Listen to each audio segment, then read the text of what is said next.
Mic test, member mic test, member mic test, 1, 2, 3.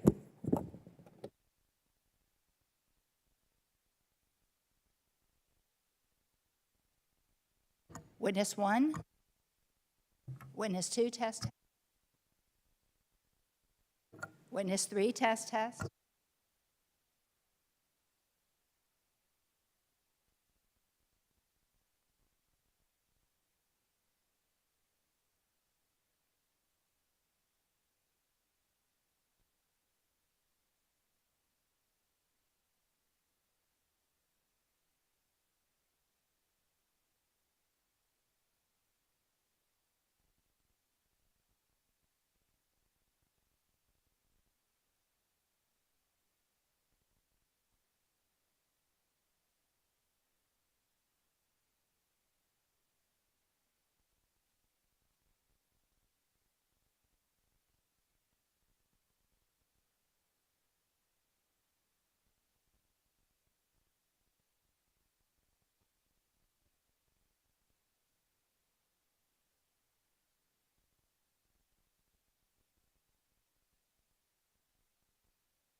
These hearings have helped provide the information we need to mark up the FY24 NDAA next month. I also want to thank our witnesses for being here and for their service to our nation. The President's requesting a 5% increase for the Navy and a 3% increase for the Marine Corps. Unfortunately, with today's record level of inflation, these increases don't go very far. We're seeing that very clearly in the request for shipbuilding. The President is seeking to build a paltry 9 battle force ships in FY24.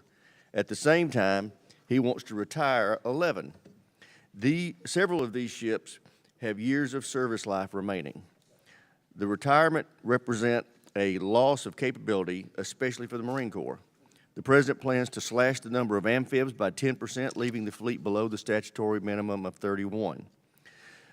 We put 31 into law because that's what the Marine Corps told us was the bare minimum they needed to successfully carry out their mission. Going below that number invites a tremendous amount of risk. That's clearly why General Berger included a new amphib in his number of the unfunded priority list this year. I think you'll find support for that request from this committee. But even if we fund the amphib, the Navy still plans to reduce the number of battle force ships by 11 over the next 5 years. Forget about the 500-ship Navy many say we need to counter China. At no point over the next 18 years does the size of the fleet even reach the statutory goal of 355. While this administration dithers, the CCP is rapidly growing and modernizing its Navy. It already controls the largest Navy in the world. Our fleet of 296 ships was eclipsed years ago by a Chinese fleet of over 350.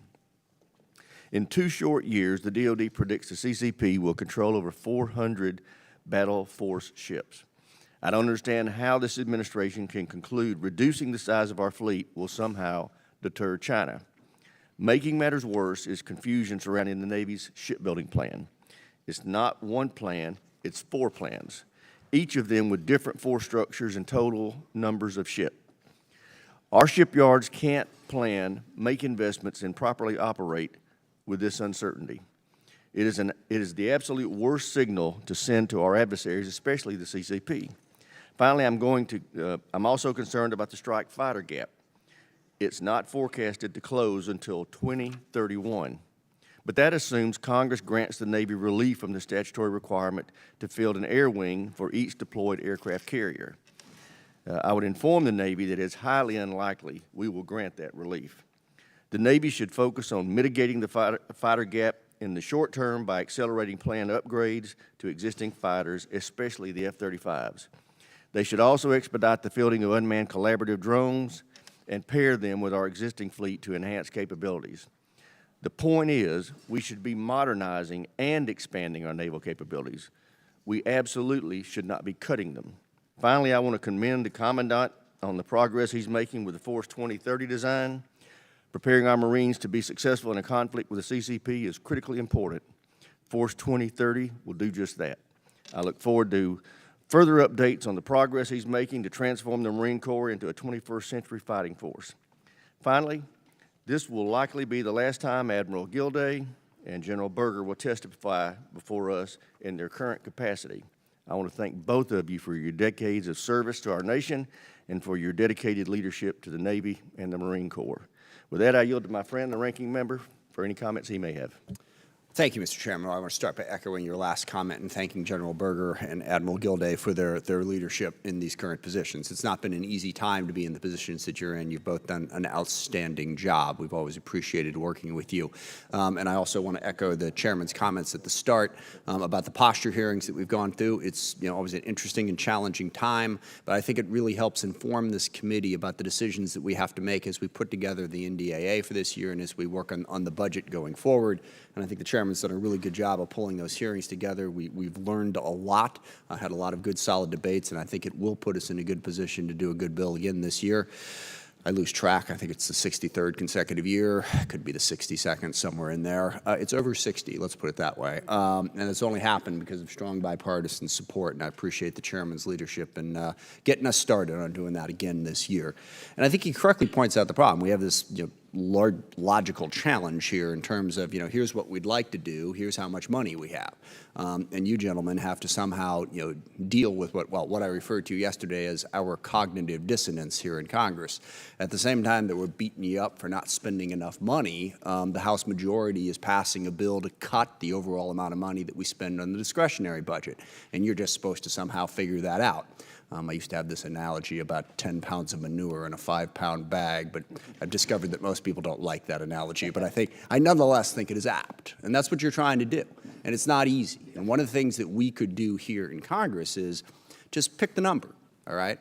We spend all of our time complaining about how we're not spending enough money, and then we spend all of our time complaining about how much we spend too much money.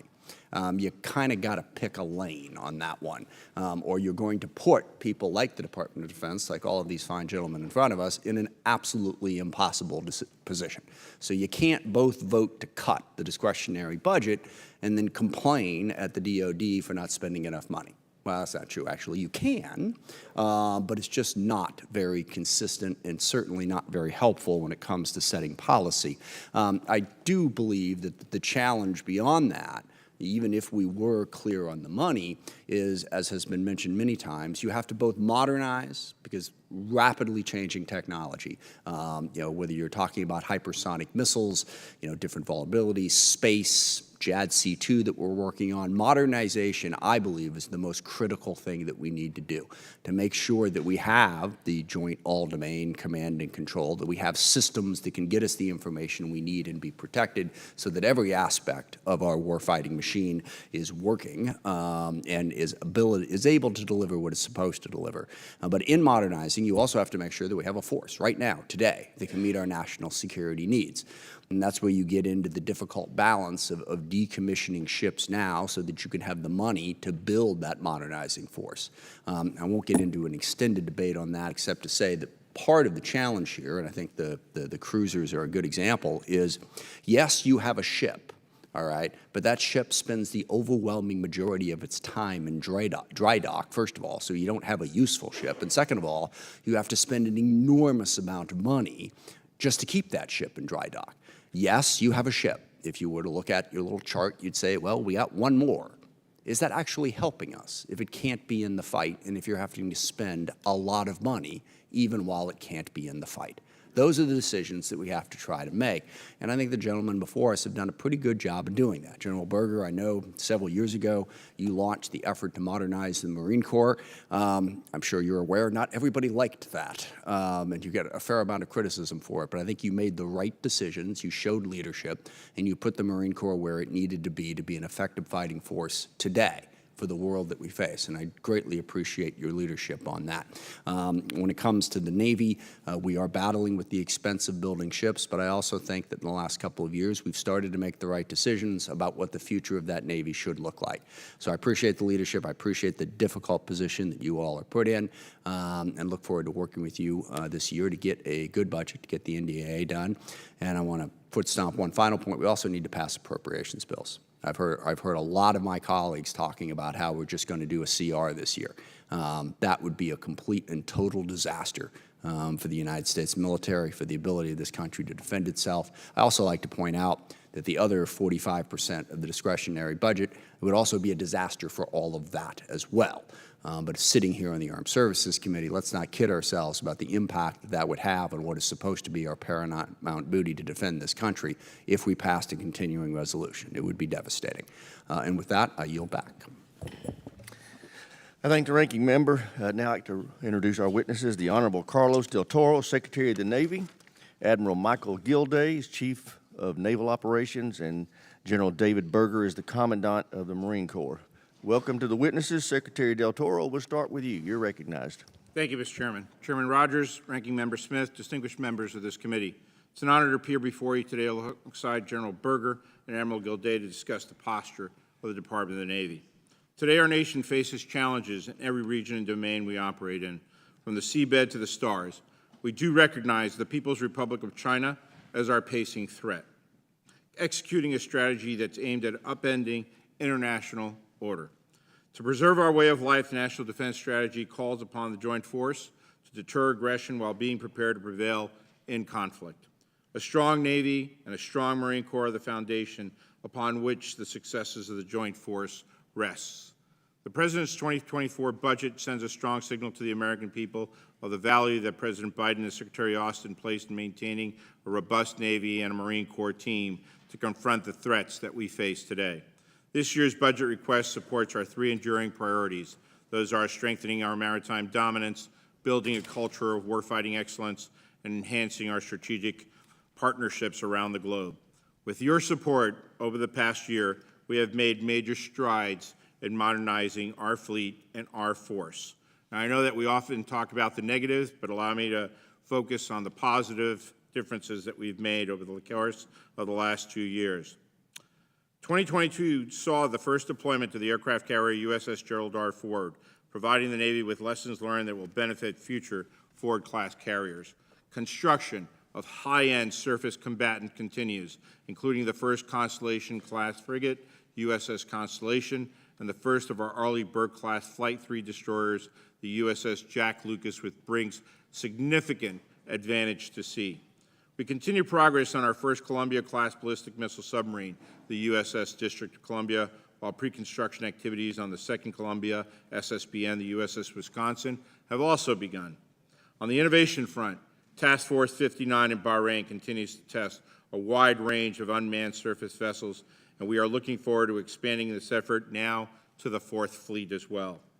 When we consider the composition of our fleet, we seek to strike a balance between readiness, modernization, and capacity, with an immediate emphasis on readiness to be able to fight today and tomorrow.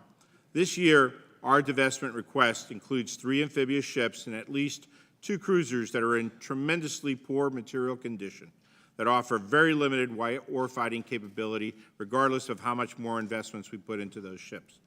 Our decisions to divest or extend a ship's life are based on a hull-by-hull evaluation.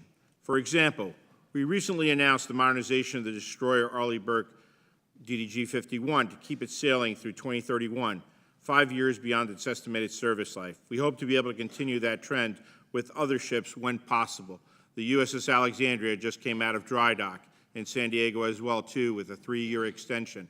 We hope to continue this trend on other Arleigh Burke destroyers and even on Ticonderoga-class cruisers, where we actually have the ability to extend them for perhaps 1 or 2 more deployments. We owe it to the American people to be responsible stewards of taxpayer dollars. Investing in platforms that have limited capability conflicts with that responsibility. Our naval forces are more than just platforms and systems, however. Our sailors and our Marines are our greatest strength. This year's budget request contains multiple investments to support them and their families with services, benefits, housing, and education, all that are critical to combat readiness. In addition to our commitments to our people, we are reinforcing our international relationships significantly, including those with our Ukrainian partners as they defend their sovereignty in response to Russia's illegal and unprovoked invasion. In the Indo-Pacific, we continue to play a leading role in the AUKUS security partnership. Our Navy will be critical to this initiative's success as we support Australia's acquisition of conventionally armed, nuclear-powered, fast attack submarines. We continue to hone our skills with allies and partners in the Arctic as well, ensuring we are prepared to operate in this challenging and very unforgiving critical environment for the future of our nation's economy. Along with our partnerships abroad, we are committed to strengthening our relationships here at home. We value your support and recommit our leadership toward defueling and remediating the Red Hill bulk fuel storage facility spills. We are committed to doing what it takes to address the concerns of service members, their families, the people of Hawaii, and all other communities throughout the U.S. As I have said before, we build trust one day at a time, one action at a time. Finally, I'm grateful for the trust that you have placed in me personally to lead this department. I look forward to discussing how best to support our sailors, our Marines, and their families in defense of our nation, and I thank you. Thank you very much, Admiral Gilday. You're up next. Chairman Rogers, Ranking Member Smith, distinguished members of the committee, good morning and thank you for the opportunity to appear today alongside Secretary Del Toro and General Berger. I'd also like to thank my wife, Linda, who's also here with me this morning. For more than thank you. For more than 3/4 of a century, the United States Navy has been an anchor of world stability, deterring war, upholding international law, and assuring access to the seas. Today, our Navy's role has never been more expansive or more consequential. At this moment, we have about 100 ships at sea, reassuring America's allies and partners that we stand watch alongside them and reminding the world that we seek to preserve peace, but we're prepared for any fight. We are America's away team, constantly present, in contact with allies, with partners, and potential adversaries every single day. Operating forward, defending the rules-based international order, our United States Navy flies, it operates, and we sail wherever international law allows so that others can too. Our fiscal year 2024 budget request remains consistent with our Navy's enduring priorities. We are prioritizing readiness first, with an emphasis on sailors who empower everything that we do. Next, we are modernizing our current fleet, 70% of which we will have a decade from now. And third, we are continuing to build capacity, ensuring we have lethal platforms to achieve warfighting advantage. It fully funds the Columbia-class submarine, ensuring the on-time delivery of the most survivable leg of our nation's strategic deterrent. It keeps our fleet ready to fight tonight, dedicating the resources required to train and educate resilient sailors that can outthink, that can outdecide, and that can outfight any potential adversary. It funds private and public ship maintenance to 100%, increasing capacity and retaining highly skilled labor to get our ships back to sea faster with full magazines and spare parts in their storerooms to be prepared for any contingency. It invests in modernizing our fleet, procuring weapons with range and speed, along with integrated systems to improve fleet survivability and a resilient, cyber-secure network infrastructure. It invests in capable capacity, building towards a larger distributed fleet, fielding a ready fleet today while modernizing for the future. Meanwhile, our competitors are also investing heavily in warfighting capabilities of their own.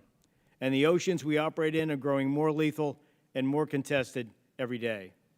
This means that we can no longer afford to maintain ships designed for a bygone era, especially at the expense of readiness and modernization, or at the expense of buying new ships that are relevant to tomorrow's fight. America cannot afford to field a hollow force. We have been there before, and we have seen the tragic results. It is a mistake that we must never repeat. Ships, submarines, and aircraft are no doubt expensive instruments of national power, as are the costs of maintaining them. But history shows that without a powerful Navy, the price tag could be much higher. As we enter this critical decade, passing the budget on time is absolutely essential. We have no time to waste. Certainly, our adversaries are not slowing down. For the first time in history, the threat of a year-long continuing resolution seems like a real possibility. Let me be clear. A year-long CR would be devastating for your Navy and for America's national security. It would set back delivery of Columbia-class submarines. It would delay construction of our attack submarines and our surface combatants. It would postpone the modernization of our most crucial weapon systems. It would adversely impact our sailors and their families who are we trying so hard to retain. And it would be disastrous for our industrial base, America's arsenal, which depends upon steady, predictable funding to deliver the naval forces that America needs. I urge Congress to pass the budget on time. Failing to do so would damage our maritime superiority at a time when command of the seas will determine the balance of power for the rest of this century. Thank you again for inviting me to testify this morning. Thank you for your enduring support for the United States Navy and the United States Marine Corps, and I look forward to answering your questions. Thank you, Admiral. General Berger, you're up. Chairman Rogers, Ranking Member Smith, my wife Donna is also with me, and she's been beside me for more than 40 years, and she sent two of our sons into the Marine Corps, so it's sort of family business for us. So thank you.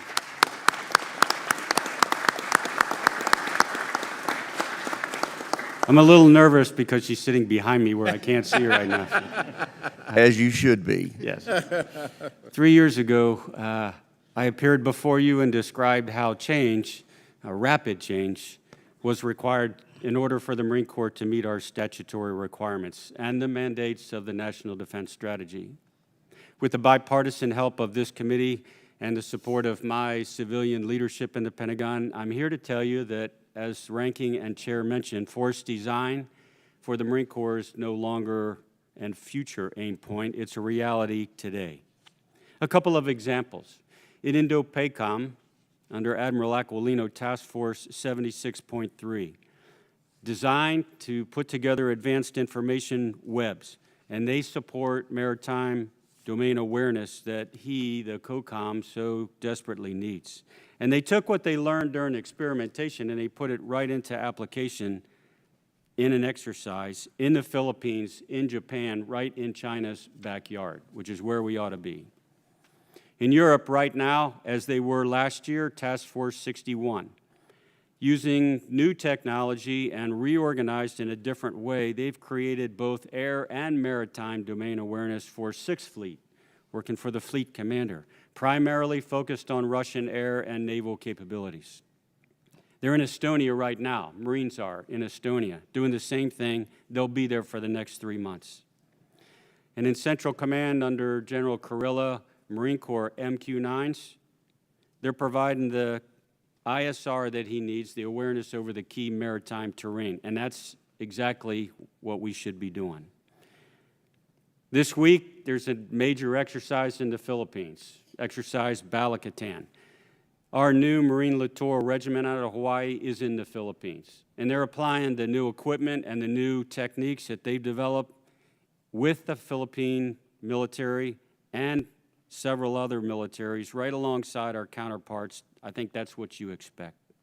A couple of months ago, Japan that announced when they came here, their senior leaders came to the U.S. that they would host the next Marine Littoral Regiment forward in the first island chain, and that's where they belong. In short, in other words, your Marines are forward where it matters, and that's where you would expect them to be. 3 years ago, I described how the Marine Corps would not just modernize quickly, but we would self-fund the changes we had to make. We had to get leaner, we had to get lighter, and we had to get more naval. And 3 years later, your Marines are doing just that. The results are in the field now, because we are not waiting for 2030 or 2027 or even 2025. We have to be ready today. The major divestments that the Marine Corps made, they're the right ones, and we are done. We are at our fighting weight right now. Now we have to sustain the modernization efforts while focusing on the quality of life issues that are most important to Marines and sailors and their families. People, just as the Secretary and the CNO mentioned, people. They're the real source of our competitive advantage as a nation and as a Corps. And I ask for your help now to invest in their quality of life. We got to invest in where they live, where they work, where they eat, where they work out, all of that. They've earned it. We have to deliver. I think restoring and modernizing our infrastructure is directly tied to recruiting, directly tied to retention. That's how we support families. That is readiness. So on behalf of all Marines, I ask for your support now as we bring our facilities up to par with the Marines and sailors who work from those platforms. I also ask for your support for the amphibious fleet. That's how this nation projects power. The CNO and I agree on 3 key principles here. There's no difference between the two services. The absolute minimum operational requirement is 31 L-class ships. Second, block buys. They do 2 things. One, they save the taxpayer money. And second, they give the industry what the CNO calls headlights in front of them. And third, I think divesting without replacing, I think that's a dangerous approach, as several of you all have mentioned. Amphibious ships is how we respond to crisis. They're critical. That's how we evacuated citizens out of Lebanon. That's how we went into Afghanistan in 2001. And today we're asking them to do all that, plus deter, plus contribute to campaigning. Here's my concern. The first time this nation can't respond to a crisis, and one of our adversaries can, probably the last time we get asked. And I'll just finish up by saying to my last year's Commandant, thank you. Thank you sincerely. Thank you for the support of your Marines and your Marine Corps, and I look forward to your questions. I thank all of our witnesses, and I wanted to advise the members, we're going to be called for a vote, a single vote, at about 10. So I'm going to urge members just to roll through and go over there and vote and come back, and we'll continue the hearing throughout that process. I recognize myself for questions. Admiral Gilday, you did a stellar job of explaining why a Chinese resolution is not a good idea for Congress to pass by not getting their business done. General Berger, can you give me one shining example of what a continuing resolution, aka a China resolution, would mean to the Marine Corps? A month ago, Chairman, the Chinese announced that they would increase their budget to 7.2%, 7.3% from the year before. Last year, it was 7.1%. So from my perspective, China is the strategic pacing challenge, but I'm a military guy, so they're the threat. So over 2 years, they've increased their budget by 14.5%. We would go to zero. We cannot keep pace. It's almost like right now the NFL draft that's on the news. It's almost like we would pull ourselves out of the draft on purpose, and everybody else would pick better players and have a better roster next year. Yeah. We can't modernize. We can't take care of our people, just like the CNO said, unless we get a budget on time. We're tying our own hands. And I appreciate the fact all of you recognize that we have a real challenge in quality of life, and we're going to all get after it together. Secretary, give me an example of what you think a CR would mean to your operation as a whole. Yes, Mr. Chairman. First, capability of the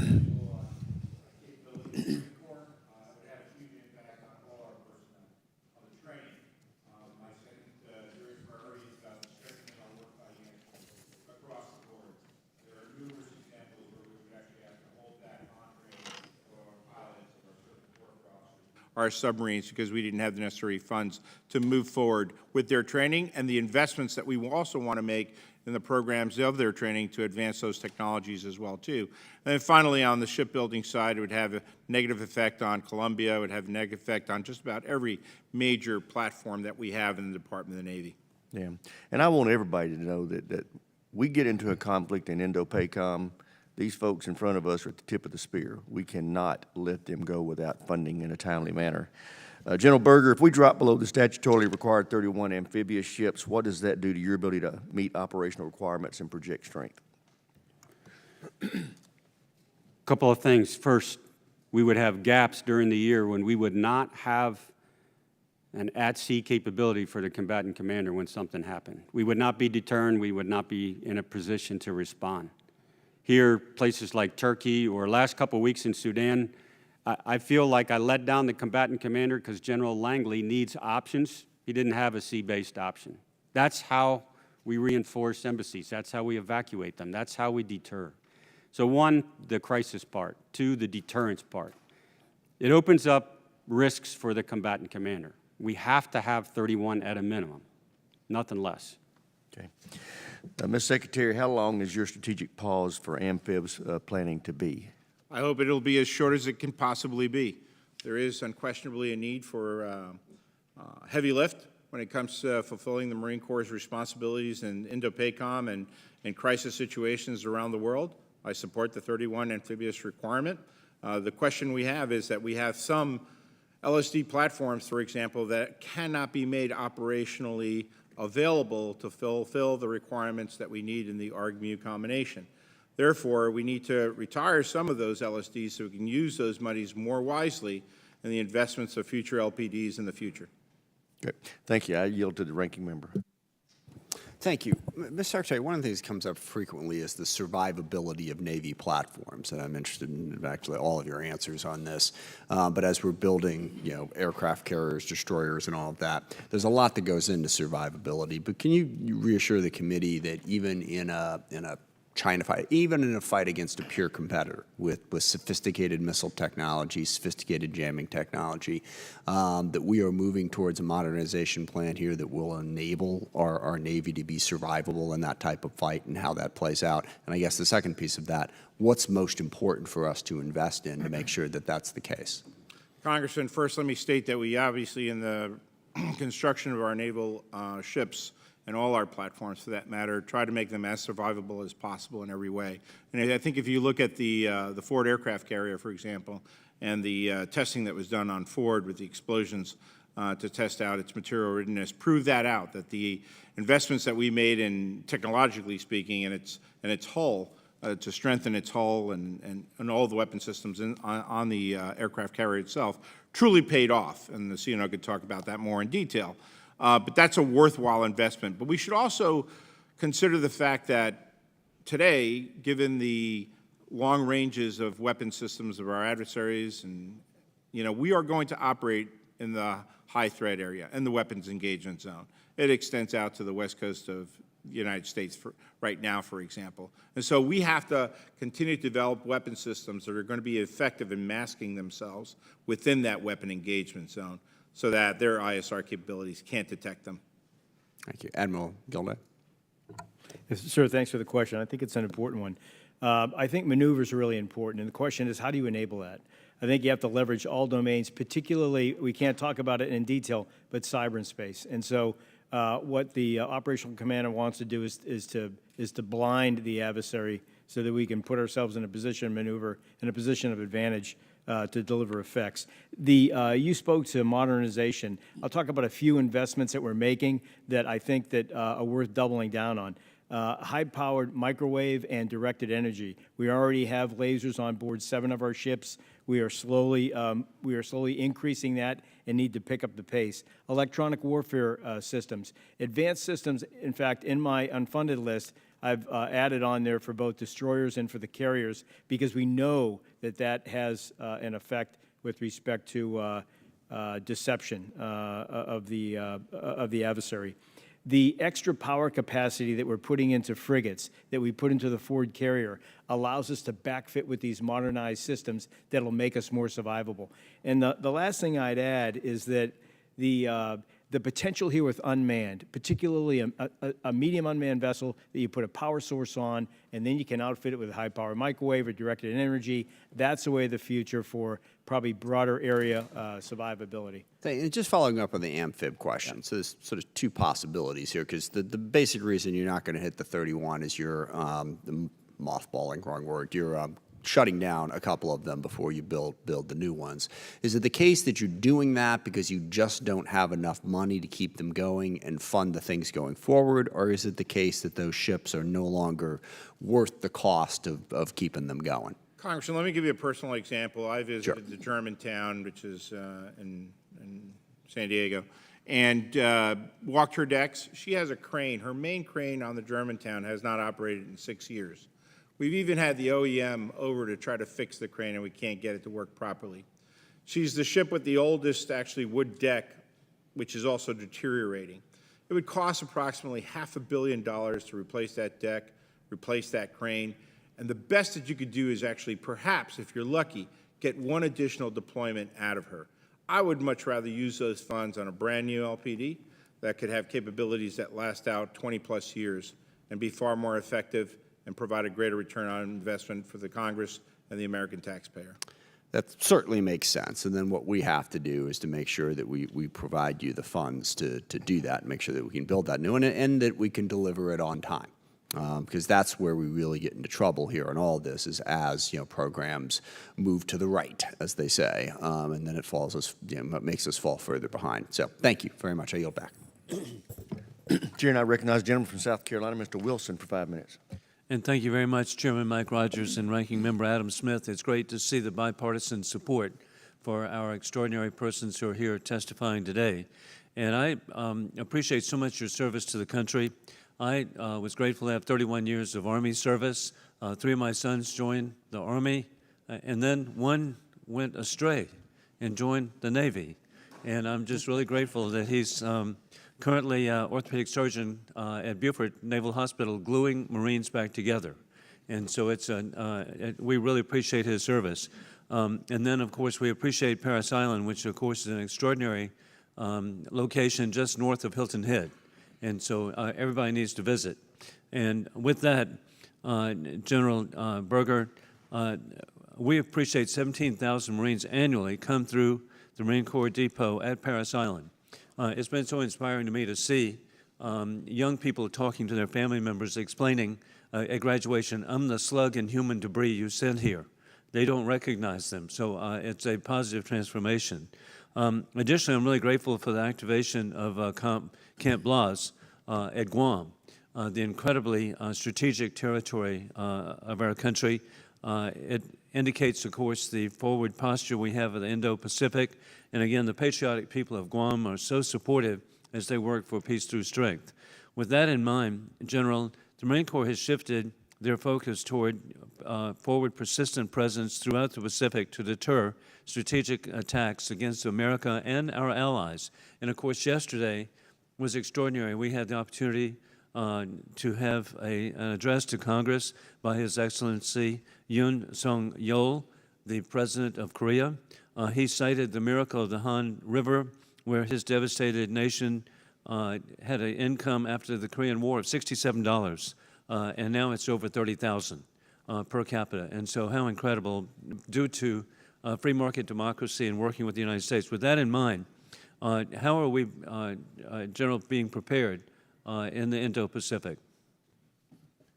I think, as you would expect, the role of the Marine Corps and the Navy as an expeditionary force forward creates the depth that Admiral Aquilino needs.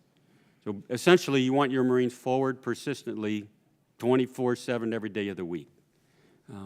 To do that, you have to have the amphibious ships and the training and the people and all to make that possible, and they're integrated into a whole combined force.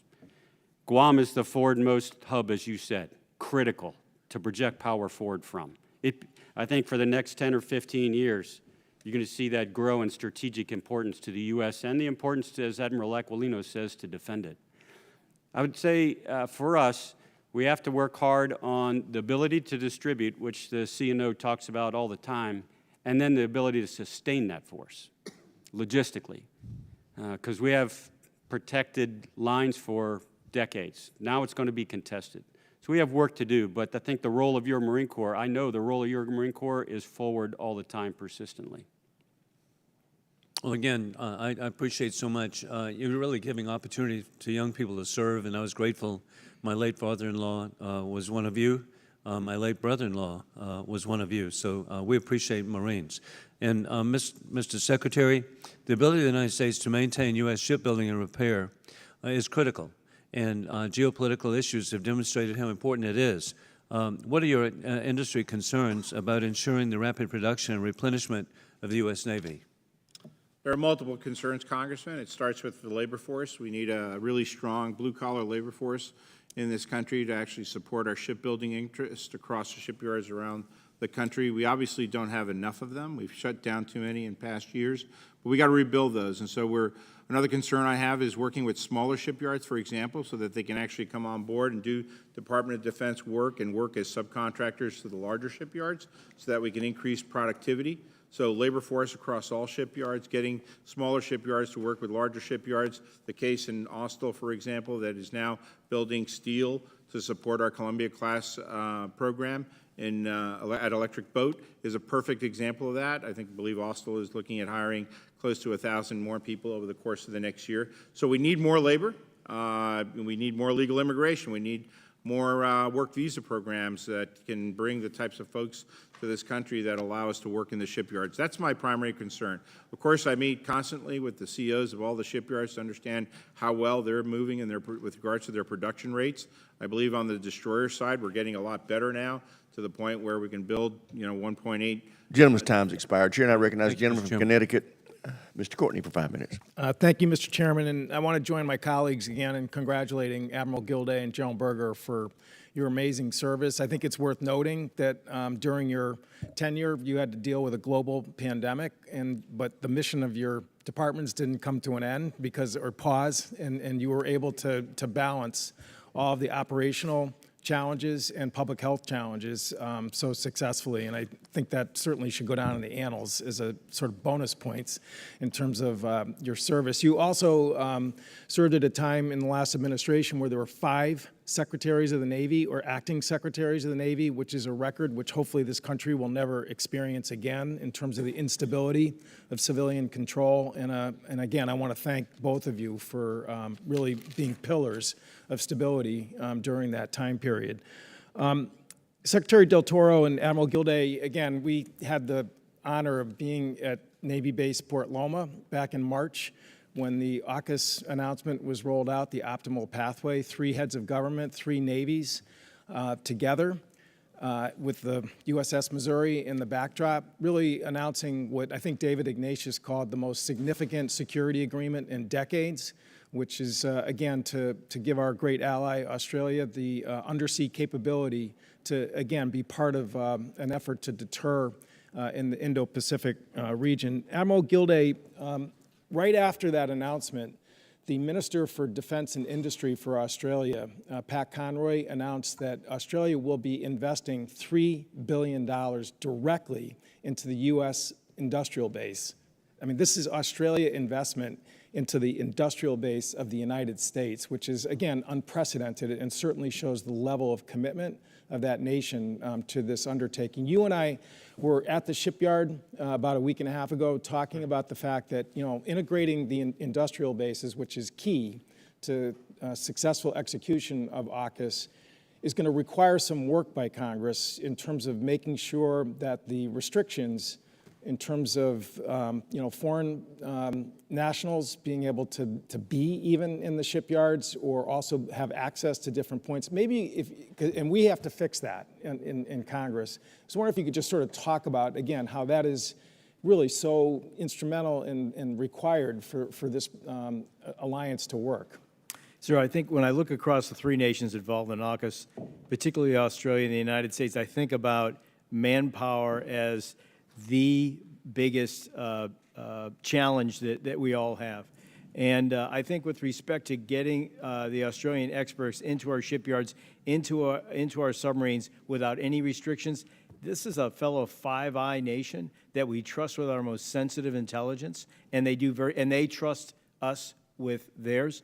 I think that we need to look at where the constraints are, and I think bring those to the right level. That might be the Congress, it might be the White House, but to break those down so that we can truly make this optimal path a reality. Thank you. And another sort of issue that causes, I guess, some heartburn, and with good intention, is that some people, in terms of the acquisition of 3 Virginias and possibly up to 5, may seem like a detraction or, diminishment in a zero-sum game in terms of our own undersea fleet. Can you talk about, again, the value of that type of transfer, which would be paid for in terms of, again, our own undersea fleet and our own sort of strategic position? First thing, based on informed by our visit just a week ago up to Groton in an electric boat, I have a high degree of confidence that industry is responding. They understand that they need to hit the accelerator with respect to their production rates. And whether it's Newport News shipbuilding down in Virginia or up an electric boat in Connecticut, I think they both have that clear message. I do think that the forward deployment of submarines as a first step in Australia is a game changer. And so the chairman, in his opening comments, mentioned deterrence. And deterrence is all about capability and intent. You bring it up to an exponential level when you leverage allies and partners in PRC's backyard with the best capability in the world, operating it in and around China. So I think there's so much there with respect to potential, not just for the United States, but for all the nations that intend to sail and use the maritime commons around the PRC. Thank you. I thank the gentleman. Chair now recognizes the gentleman from Virginia, Mr. Whitman, for 5 minutes. Well, thank you, Mr. Chairman. Mr. Secretary, thank you so much for joining us. General Berger, Admiral Gilday, thank you also. And thank you both for your service to our nation. What an incredible impact you have had. This will probably be the last time that you testify before us in your current positions, but we look forward to continued dialogue in the years to come. And again, thank you. Secretary Del Toro, I want to begin with the scenario that we have before us. the request from the administration on building 9 ships, retiring 11 ships. From last year's request, building 8 ships, retiring 24 ships. The 30-year shipbuilding plan that gives a choice where the code says 355 ships. All of these things, to me, are very frustrating. And Mr. Secretary, I'm not a mathematician, but I do not know any laws of math that allow you to do addition by subtraction. Here we are today with taking 5 cruisers out of the weapons inventory. And I say weapons inventory because each of them have 120 VLS tubes. So we're talking 600 VLS tubes. There is no replacement between now and 2027, or for that matter, even in the near term beyond. We see we have a 31-ship floor now in the code for amphibs. Now we're going to retire 3 LSDs early, by the way. With the Navy shrinking and shipbuilding capacity, as you spoke about, in a crisis mode, we see ourselves at a tipping point in the history of this nation's Navy Marine Corps team. And I appreciate the conversations that we've had. I look forward to working with you. I do think there are things that we can do together that help us get on the plus side of where our Navy needs to be. And we can talk about our ship capabilities, but capacity is by itself critically important. Quantity has a quality all its own. I'd love for you to share with us what your plans are going forward to make sure we get both sides of the equation right, to make sure we hit the gas pedal on the build side, but also make sure we do everything we can to make sure that the ships we have get to their expected service lives. You know, we cannot afford anything less, and the maintenance side is also critical. And Admiral Gilday, I appreciate you meeting with me at some of the maintenance yards, and I take your commitment too, and the maintenance side being an all-hands-on-deck call. Thank you for doing that. Mr. Secretary, I'd love to get your perspective on that. Thank you, Mr. Chairman. Thank you for your leadership on this position, and I do very much look forward to continuing to work with you very collaboratively on solutions that are going to get us to a better place. At any given time, the three of us are always concerned about readiness, modernization, and capacity. Without question, we don't want a hollow force. We put an enormous amount of investments in readiness. Yep. Over the course of the last 10 years, this Congress, previous Congresses, and previous administrations have all been focused on modernizing our Navy because we've essentially inherited John Lehman's Navy. Yep. And the fact is that ships get old. Yep. And once they reach a certain point, even if they're below their ESLs, but they're not in the correct material condition to be able to continue to operate those ships, we cannot deploy those VLS cells, for example, if they're stuck in a maintenance pier and they can't be fired from ashore. So the real key to success is trying to get them operationally available to the fleet to fulfill the missions that they have to fulfill. So out of those 5 cruisers, for example, there's nothing more that I would love to do is to invest resources into 3 of those to actually extend them by 1 or 2 deployments. And I think that's achievable, as you and I have spoken about in the past. In the case of both the Vicksburg and the Cowpens, those ships will never see another deployment regardless of how much money we put into them. So I think it's a far better strategy to allocate the monies that are dedicated to those ships and apply them to, say, the LSDs, for example, so that we can get the Tortuga out of its maintenance availability and operational again to support the Commandant. And I think those are the types of solutions that we could work together on in the future in this year's budget and next year's budget to get it to a better place. Very good. Thank you. General Berger, thank you so much for your vision, for looking in the future, for taking some bold moves to make sure the Marine Corps is in the right place. Force Design 2030 pushes those issues, asks our Marine Corps to experiment, to look at what the path is forward. Can you tell us from your perspective, tell us the lessons learned, both the things you've learned that didn't work, but the things that you're finding do work, and especially as we relate to these challenges in the Indo-Pacific? First of all, I think if I had to do it all over again, I probably would have spoken more earlier on about the things in the Marine Corps that would not change, which is most of the Marine Corps. This is an evolution, and we have modernized the Marine Corps several times in our history when we sensed if we don't, we'll fall behind. Yeah. Gentleman's time's expired. The Chair, and I recognize the gentleman from California, Mr. Garamendi, for 5 minutes. Thank you, Mr. Chairman. My good fortune was my tenure as chairman of the Readiness Committee coincided with the leadership that General Berger and Admiral Gilday had. I was very fortunate. We dealt with shipyards, We've dealt with ship maintenance, training, housing, safety, depots, and on and on. I thank you, gentlemen, for being there all the time on all of these issues. There's much to be said. I've had the good fortune of working with you. I've also had the good fortune of working with Ms. Sherrill, who I will now yield the balance of my time to. Thank you, Mr. Garamendi. Gentlemen, and with this department, it's always gentlemen. I've spent most of my life dreaming of being a naval aviator, training to be a naval aviator, flying in the Navy, or proud of my service as a naval aviator. And this year marks the 50th anniversary of women in naval aviation. And today is the 30th anniversary of Secretary Aspen's order that allowed women into combat aviation. So imagine how thrilled I was when I was a second-class midshipman or a junior at the Naval Academy to hear that order, to know that in really the horrible aftermath of tailhook and with the lifting of combat restrictions, I would be headed to Pensacola to earn my wings in a new, more fair era. Sadly, we know that that hope has not become a reality. In fact, the stories I'm now hearing out of Pensacola could just as easily have been stories coming out of the Tailhook Conference in Vegas in '92. Women's flight suit zippers being pulled down. Calls of, "Are you headed to your gynecologist appointment?" in the halls.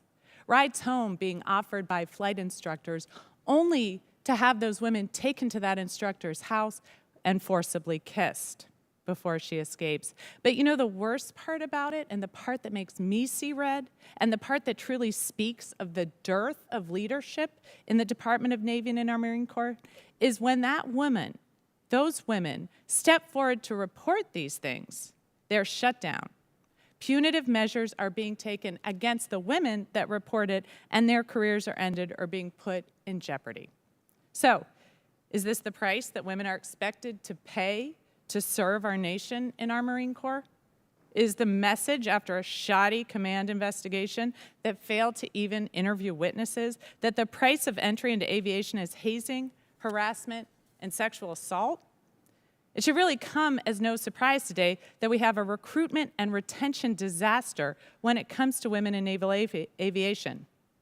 There is a significant gap between the number of women aviators and the number you would expect to see after 3 decades. And the problem is particularly acute in the Marine Corps. 2021 statistics show that women made up just 9% of our United States Marine Corps, by far the lowest among the services. And I think it's safe to say that the USMC has a problem recruiting and retaining women. I think it's also safe to say that with a 480-person tactical pilot shortfall, the USMC has a problem recruiting and retaining pilots.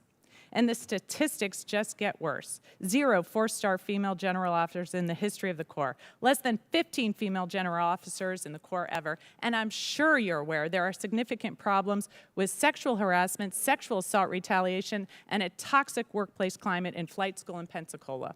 The training environment that sets the norms of conduct for all the rest of our Navy and Marine Corps fleet squadrons. It was recently brought to my attention that 3 active duty, currently serving female USMC aviators in training have been retaliated against for reporting their military sexual trauma. All 3 in the last 2 years, and all 3 instigated or condoned by Navy and Marine Corps instructors. All 3 initially faced administrative separation, not just from aviation, but from the Marine Corps. Now, after an overturned investigation, one has to restart an entire flight syllabus after 2 years in limbo. This should really come as no surprise because it is, in fact, well understood at NAS Pensacola, where 81% of respondents strongly agreed with the statement, quote, "In my unit, military members, employees who file a sexual harassment complaint would be blamed for causing problems." 81% know that to be the case. So after almost 2 years of pain, with investigation dogged, with inconsistent testimony and a shoddy investigation, these young women are now facing separation for standing up to their sexual harassers. And this is just 3 women who've been brave enough to share their stories. I'm sure there are many more who've been silenced or unable to come forward. So gentlemen, my time is about to expire. I'm sure we'll continue to discuss this. I sincerely hope we have a better command investigation coming, and I look forward to hearing your responses to the questions I'll submit for the record. Thank you, Mr. Chairman, and I yield back. I thank the gentlelady. The chair now recognizes the gentleman from Wisconsin, Mr. Gallagher, for 5 minutes. Last week in this room, the Indo-Pacific commander, Admiral Aquilino, told me that he was not concerned about the number of long-range precision fires pre-positioned in the region. Just for the sake of congressional clarity, Secretary Del Toro, do you think we have sufficient stockpiles of long-range precision fires west of the international date line? No, we do not. We need more. And I am concerned about the fixed long-range precision fires that PRC has and is continuing to build in the region. And I'm confident that Admiral Aquilino is as well, too. I think we have a huge opportunity to fix this and start to rebuild our stockpiles. I hear you're less than 2 years away from having P-8s ready for El Razum, for example. But where are we with the missiles? What's the planned buy rate? What's been our average over the last 5 years? And how do we get the unit cost, not just for El Razum, but for SM-6 and Maritime Strike Tomahawk down? So just in last year's, in this year's presidential budget 24, we've increased the amount of funding by 50%. Putting in $250 million for 103 anti-ship missiles, naval strike missiles themselves, which are needed across both the Marine Corps and the Navy. We're putting in $1.6 billion for the Standard Missile 6, 125 of them. The Advanced Medium Range Air-to-Air Missile, $1.2 billion for 831 missiles.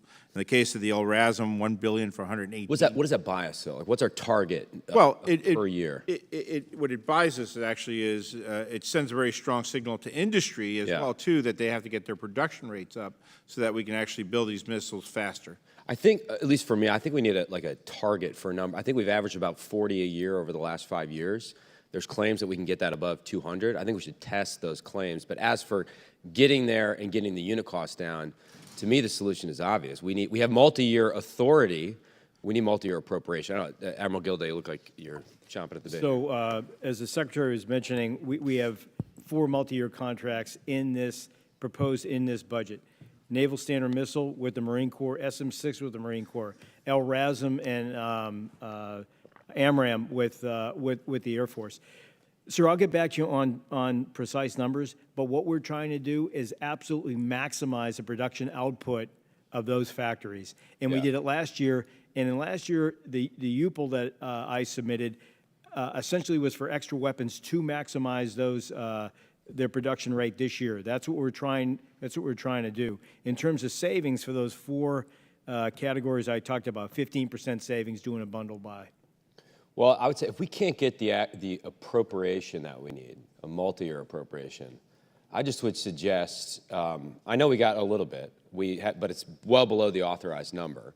I would suggest we, put the relevant members of Congress on your airplane, take them down to Troy, Alabama, take them to Huntsville, take them wherever they need to go to see. I mean, these companies should not be coming to us saying, hey, we can do more. We should be testing the limits of what's possible. And if we can't do it now in light of what's happening in Ukraine, we're never going to do it. You have to assume you're fighting with what's already in theater, just given the geography of the Indo-Pacific. And so now is the time. It's almost as if we need a war footing now when it comes to critical munitions in order to avoid the war.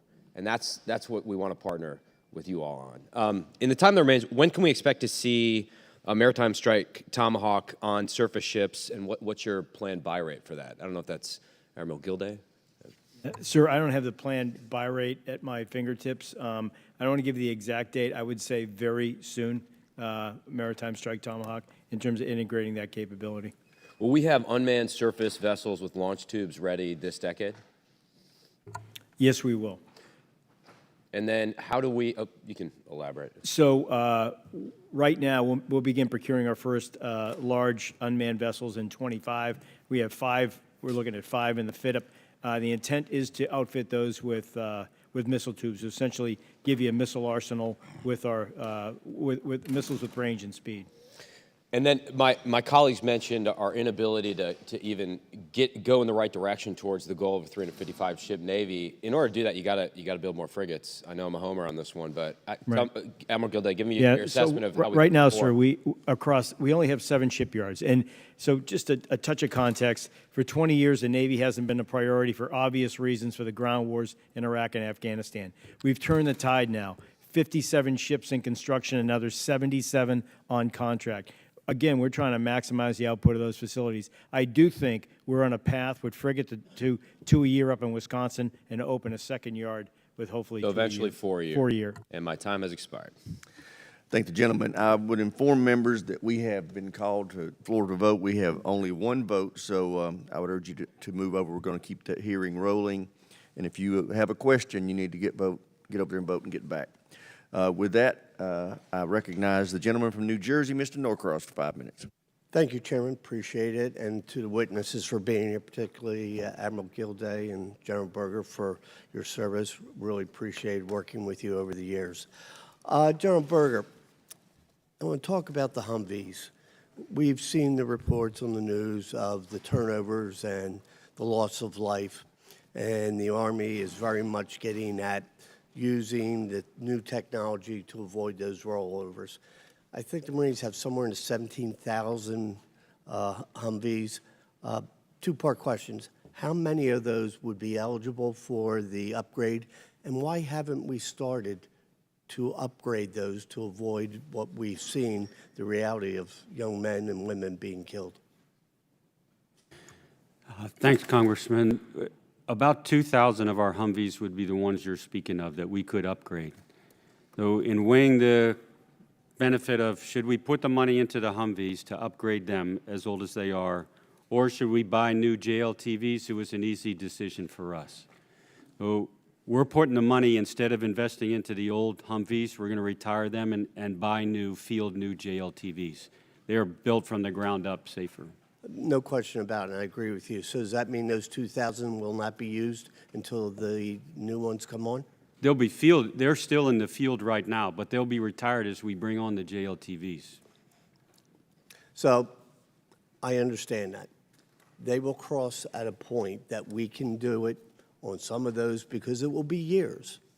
And if they're actively being used for the small, and it is relatively small investment, we believe it is absolutely worth it, or take them out, because we've seen those young men and women being killed, and I urge you to look at that a little bit deeper. Admiral Gilday, we've heard the challenges we have in our industrial base, and that goes across the spectrum from materials, critical materials, especially in munitions, but there are many parts that go into that. But we talk also about making sure that we have the required number of ships, submarines. We've heard the Secretary talk about labor being the #1 issue in supply chain, and I agree with that because, quite frankly, it takes the longest to build. What is the Navy's plan to address that labor shortage, those blue collars that the Secretary talked about? Sir, in this decade, we've increased the manning at our public shipyards by 10,000 people, most of that in the trades. Industry is working to do the same thing. Representative Courtney and I, as we mentioned, we were just up in Connecticut, where they're looking to hire 4,000 this year based on the workload that they have. I was just up in Bath, Maine. They're looking at hiring. I was in Bath earlier this week, another 1,000 at Bath Iron Works. The money that the United States government is putting into the industrial base in terms of workforce development, I think is absolutely critical, and I would urge the Congress to continue to make those investments. Mr. Courtney talked about the fact that the Australians are helping us invest in that very thing. Mr. Whitman and I were down in Australia last year talking about the upcoming agreements, and their #1 issue is labor also. It's imperative, when I say us, the parents of America, to make sure that we explain to our children that going to work with your hands and your head is just as important as getting a PhD in physics. We need all of them. And the dignity of having a job and working for your country is paramount. So with that, I yield back. The gentleman yields back. I now recognize myself for 5 minutes. Admiral Gilday, the 30-year shipbuilding plan provided Congress with 3 options. Although all 3 of these have the same profile in the next 5 years, each is slightly different starting in 29 and out. I don't believe that having 3 options in a report to Congress is helpful to either Congress or to the industry. What is your best military advice to this Congress on which of these options are required to allow you to meet the missions being placed on the Navy now and in the future? Because to me, this is just like answering a question with a question, or repeating back to me what I've already told you. We need more finality in that. And before you answer, I just want to recognize both the outstanding military spouses that are here in support of you. It is a family business, and we cannot do it. They serve just as much as those in uniform, and thank y'all for your service. Yes, sir. Thanks for those comments. My best military advice would be alternative number 3. Alternative number 3 is not limited by funding. It's only limited by the capacity of the defense industrial base, which I think over time only increases with respect to efficiencies and their ability to produce more ships. Thank you, Admiral. Mr. Secretary, the CNO and the Commandant of the Marine Corps both agree that the amphibious ship requirement is 31 ships as codified into law. I think we can all agree on the importance of having these strategic platforms in the inventory. Although the 30-year shipbuilding plan does not outline any procurement of LPDs, you have previously testified that you will revisit this in the 2025 budget submission. Can you tell me what the impact will be to the industrial base if we do not fund a LPD either this year or next year in the strategic pause that we're talking about that I don't think will happen? Yes, Mr. Chairman. It's hard to completely hypothetically predict what the impact will be, but at a minimum, you could expect losses of jobs in the realm of 1,500 to 2,000, for example, in one particular shipyard. So it is a negative impact. More importantly, I think it's important to provide consistency of messaging in terms of being able to do these multi-ship procurements. It is the unique way for the American taxpayer to save money as well, too. So if we can get to a place where we're doing a multi-ship, multi-year procurement for 3 to 5 additional ships, it does save money, and it's a proven way to save money. We've seen it on Constellation-class frigates. We've seen it on destroyers. We've seen it on numerous other platforms. Absolutely. And I just want to point out, it's not just the loss of jobs. It's the loss of that workforce that we are saying we don't have, and then we're doing away with the workforce, making their skills atrophy, and then coming back a year later to build the same thing and losing that skill, which costs us more and takes longer. Admiral Gilday, with the planned ship decommissioning this year, is the Navy able to maintain appropriate amphibious readiness to meet the Title 10 requirement of 31 operational amphibious warships? And when you're considering readiness, how do you define an amphibious warship as ready? And after you've answered General Berger, I want your definition on readiness as well. Sir, we have different stages of readiness all the way from 1 to 4.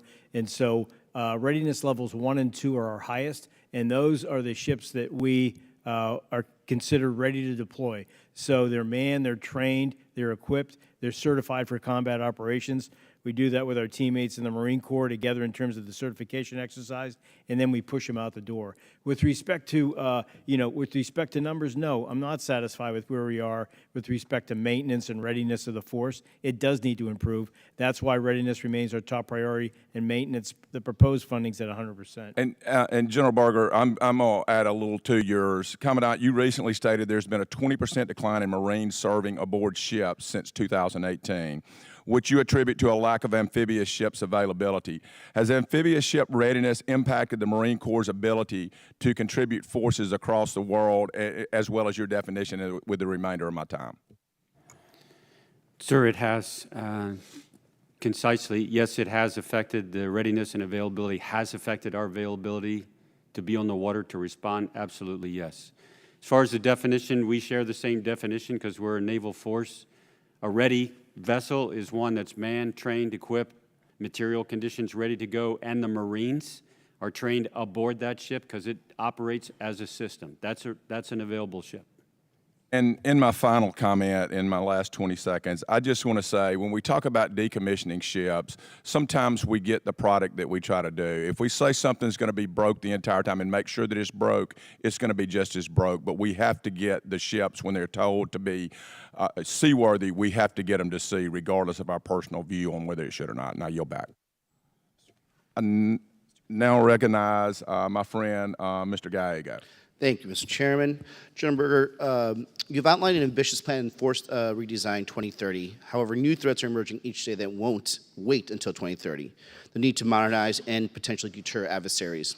As we've seen in Russia's continued war of aggression against Ukraine and increasingly provocative behavior from the Chinese Communist Party toward Taiwan, how do you balance immediate needs and long-term planning? And how are you ensuring that we have a modern and lethal force to meet the immense challenges of today?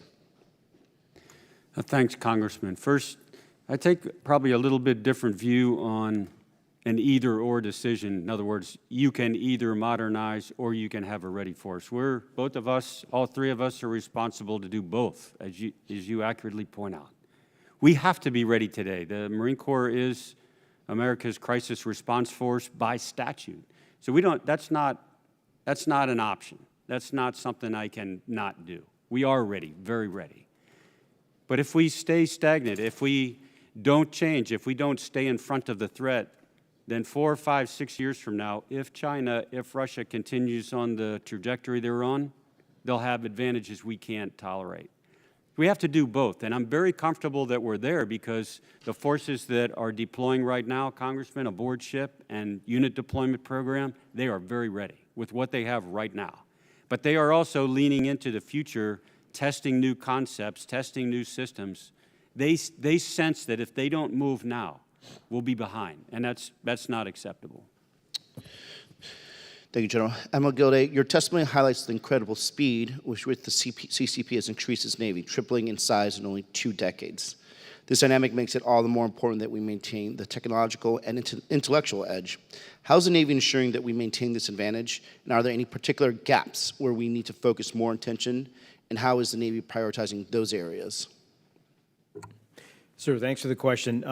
Just briefly, in this budget proposal in front of Congress, in the undersea, we're investing in an upgrade to our Virginia-class submarines, the Block 5s with 28 additional missile tubes.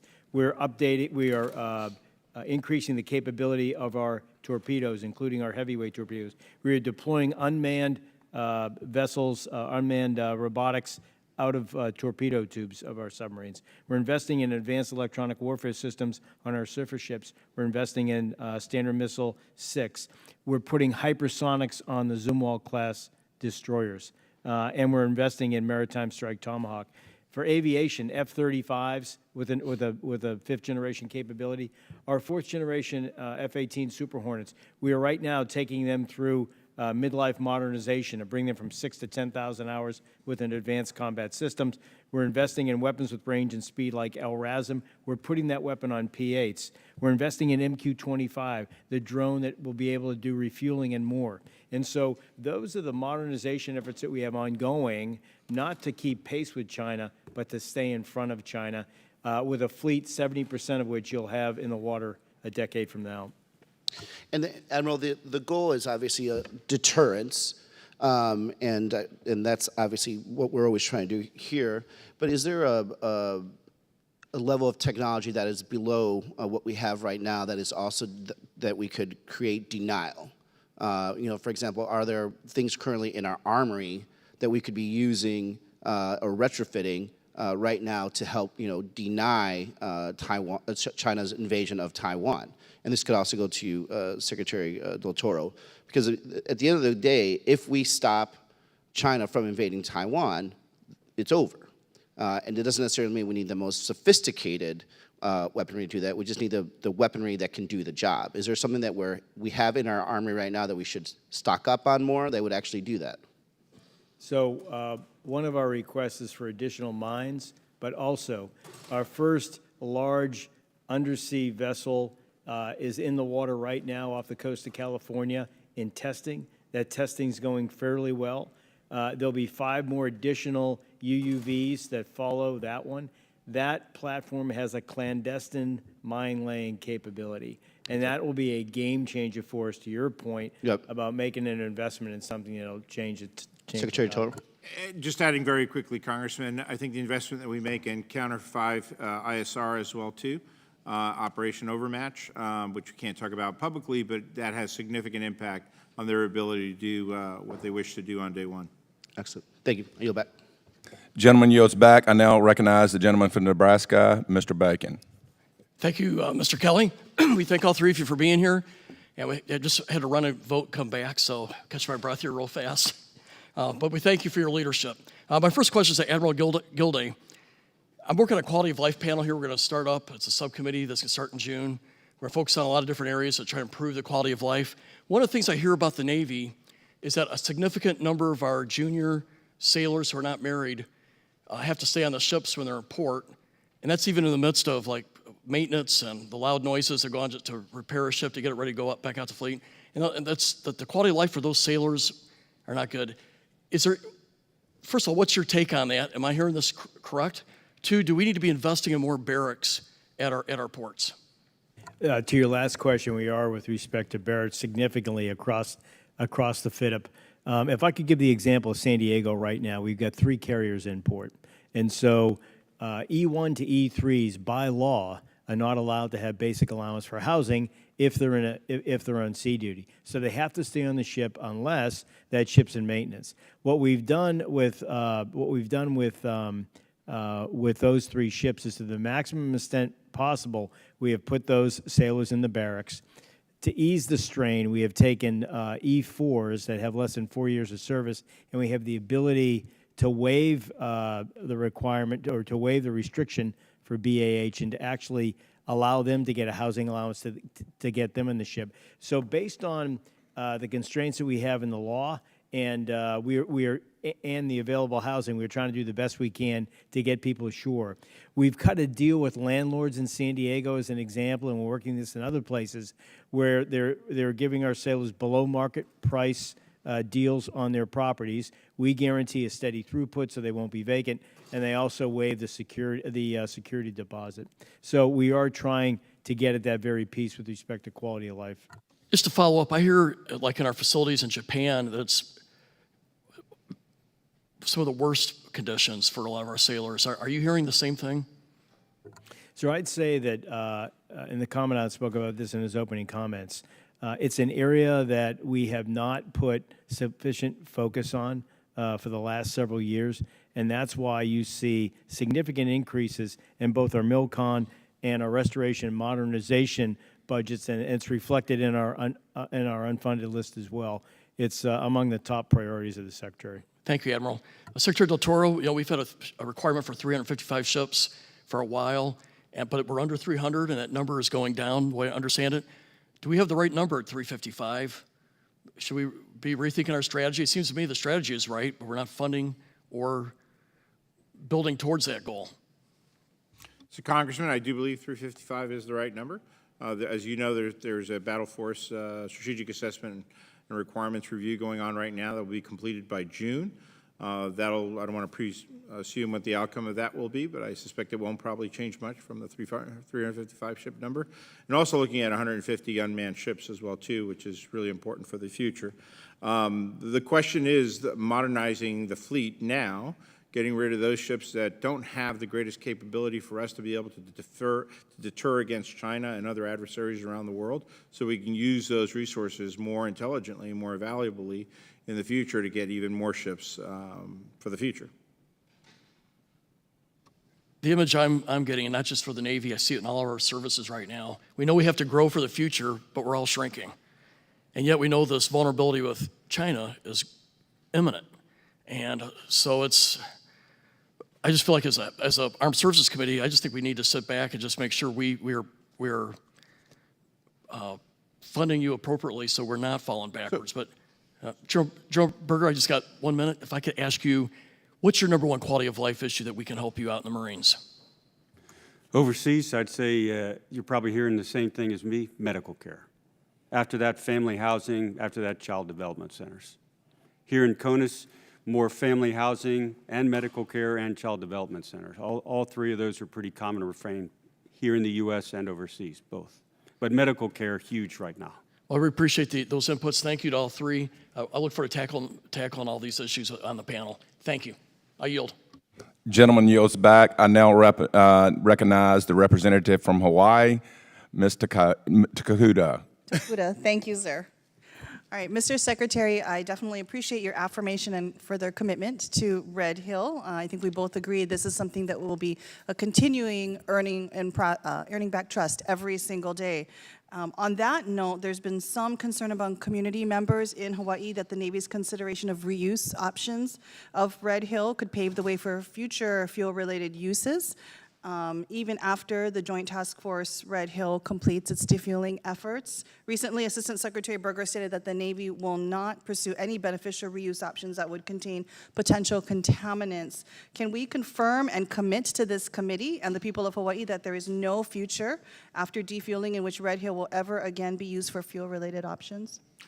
For as long as I'm Secretary, for as long as this administration is in power, Madam Congresswoman, I can tell you that there is absolutely zero intent to put fuels back into Red Hill. Thank you. I definitely appreciate that, Secretary. Red Hill was designed for fuel storage, though. We know it was definitely an engineering marvel and feat back in the 1940s. So it retains all those properties necessary for fuel-related operations, and while we have your affirmation that would never take place on your watch, there still is a lot of anxiety that even after defueling closure, and yes, for the time being, no potential fuel-related operations, it's still basically 1 degree away from potential fuel storage over our aquifer going ahead into the future. And I know right now outreach efforts are underway to engage community and other individuals in the future of this facility and looking at different options. But has the Navy considered physical modifications to Red Hill that it could take as part of the closure process to completely eliminate the possibility that it could be used for fuel-related uses going forward? Well, the intent is not to continue to maintain Red Hill in the future once the fuel is out of there in a manner which actually would still allow it to hold fuel in the tanks themselves. So over the course of time, those tanks would deteriorate and you wouldn't be able to put fuel into them in any effective manner. And so again, I overemphasize the fact that on the part of the Department of the Navy, the part of the Defense, there is absolutely zero intent to put fuel back into Red Hill. Okay, and I definitely would just reaffirm that part of that earning trust back, one action, one day, every day, is to continue to reinforce that message and show that through actions that we will never again have fuel hanging over our aquifers and impairing the drinking water of the people of Hawaii and our military servicemen and women. Switching subjects a little bit, Joint Base Pearl Harbor Hickams wastewater treatment plant has, as we both know, continued to spill and discharge untreated or partially treated wastewater for many, many years now. Most recently on March 7th, approximately 14,000 gallons of partially treated wastewater was released into our state waters. There's a long trail of problems with the wastewater treatment plant at Pearl, and after the state imposed a fine on the Navy last year, it sounds like these problems are being taken seriously through corrective actions, although details are hard to come by. Again, Mr. Secretary, looking at that earning of trust and looking at the actions being taken, what is the Navy doing to address the unacceptable state of Pearl Harbor's wastewater treatment plants and the impacts that it's had on our state waters? Well, Congressman, thank you for your support of this incredibly important issue because it does have a negative impact on the health and welfare of the people of Hawaii, our service members, and all other tourists that come to Hawaii, obviously. So it's very important to us. When I came in as Secretary of the Navy, probably less than 1% of the budget was dedicated to infrastructure. Since I've been Secretary, those numbers have gone up significantly, actually. And I'm committed, actually, to a 30-year infrastructure plan that takes a look at the worst of across the entire Department of the Navy, both in the Marine Corps and the Navy, to figure out exactly where it is that we need to start making greater investments in infrastructure today. We've begun that process, actually, by taking a look at the utilities in Hawaii, the electricity, the wastewater, the fresh water, across the bases in Hawaii, actually, to see where we can make greater investments to take care of them, because it's old infrastructure that hasn't been maintained properly over the course of years, and we need to have those investments now so that we can prevent these things from ever occurring again. Absolutely. Thank you very much. And I absolutely share your commitment and dedication to infrastructure repairs. We are in the middle of an ocean. Things tend to deteriorate a lot faster. The useful life is a lot shorter, but as you know, we have tended to act well beyond those useful lives for many of our utilities and infrastructure facilities. I know I'm about to run out of time, but we'll put forth some questions. Obviously, my side of the island, Kaneohe Marine Corps base, we do have some water reclamation facility compliance projects that I'm very interested in and appreciate all of your support for that from the Corps. Thank you. I yield back. I thank the gentlelady chair, and I recognize the gentleman from Florida, Mr. Gates, for 5 minutes. Mr. Secretary, you know that Pensacola is a Navy town, and I want to thank you for coming and spending time at our Naval Museum. In so many of these hearings, I focus on the things that I am concerned about as downward pressure on our recruiting, but in my time with you, I'd like to focus on something that is a really positive thing that can drive recruiting. So many of these naval aviators I meet in my district, they were inspired by Top Gun, or they went to a Blue Angels air show, and they got that spark in them that got them to take that extra engineering class or physics class or aviation opportunity. And this museum that you've been to is a gem. We have recovered aircraft out of the depths of Lake Michigan. We put on displays about the greatest moments of heroism in our military. And my challenge right now is I think, the best naval museum in the world, and I'm having a hard time getting people to it because the way my base is configured, our base is configured, folks are not able to have ingress and egress. And I know it sounds like a real small problem from a real small part of the country, but what I think is if we could have leadership and focus from your office and others, and we could get hundreds of thousands of people back onto the base, back into that museum, it's not going to solve all of our recruiting challenges, but it's one more spark that we can have out there getting folks excited in a positive, productive way. Will you work with me on that so I can get better access to this great gem? Congressman, I've been working with you and your staff and local politicians and the leadership of that museum actually to try to get the throughput through that museum open as quickly as possible. We've come up with some near-term solutions, but we're also focused on finding the long-term solutions that actually bring it back to maximum throughput for that museum for all the reasons that you just stated, because it is an extraordinary museum. So where I at times struggle with folks is seeing the museum not just as a morale and welfare tool, but as a recruiting tool. Do you see it as a recruiting tool? I absolutely see it as a recruiting tool. I saw it from the first day that I stepped in it. And we have actually been very energized.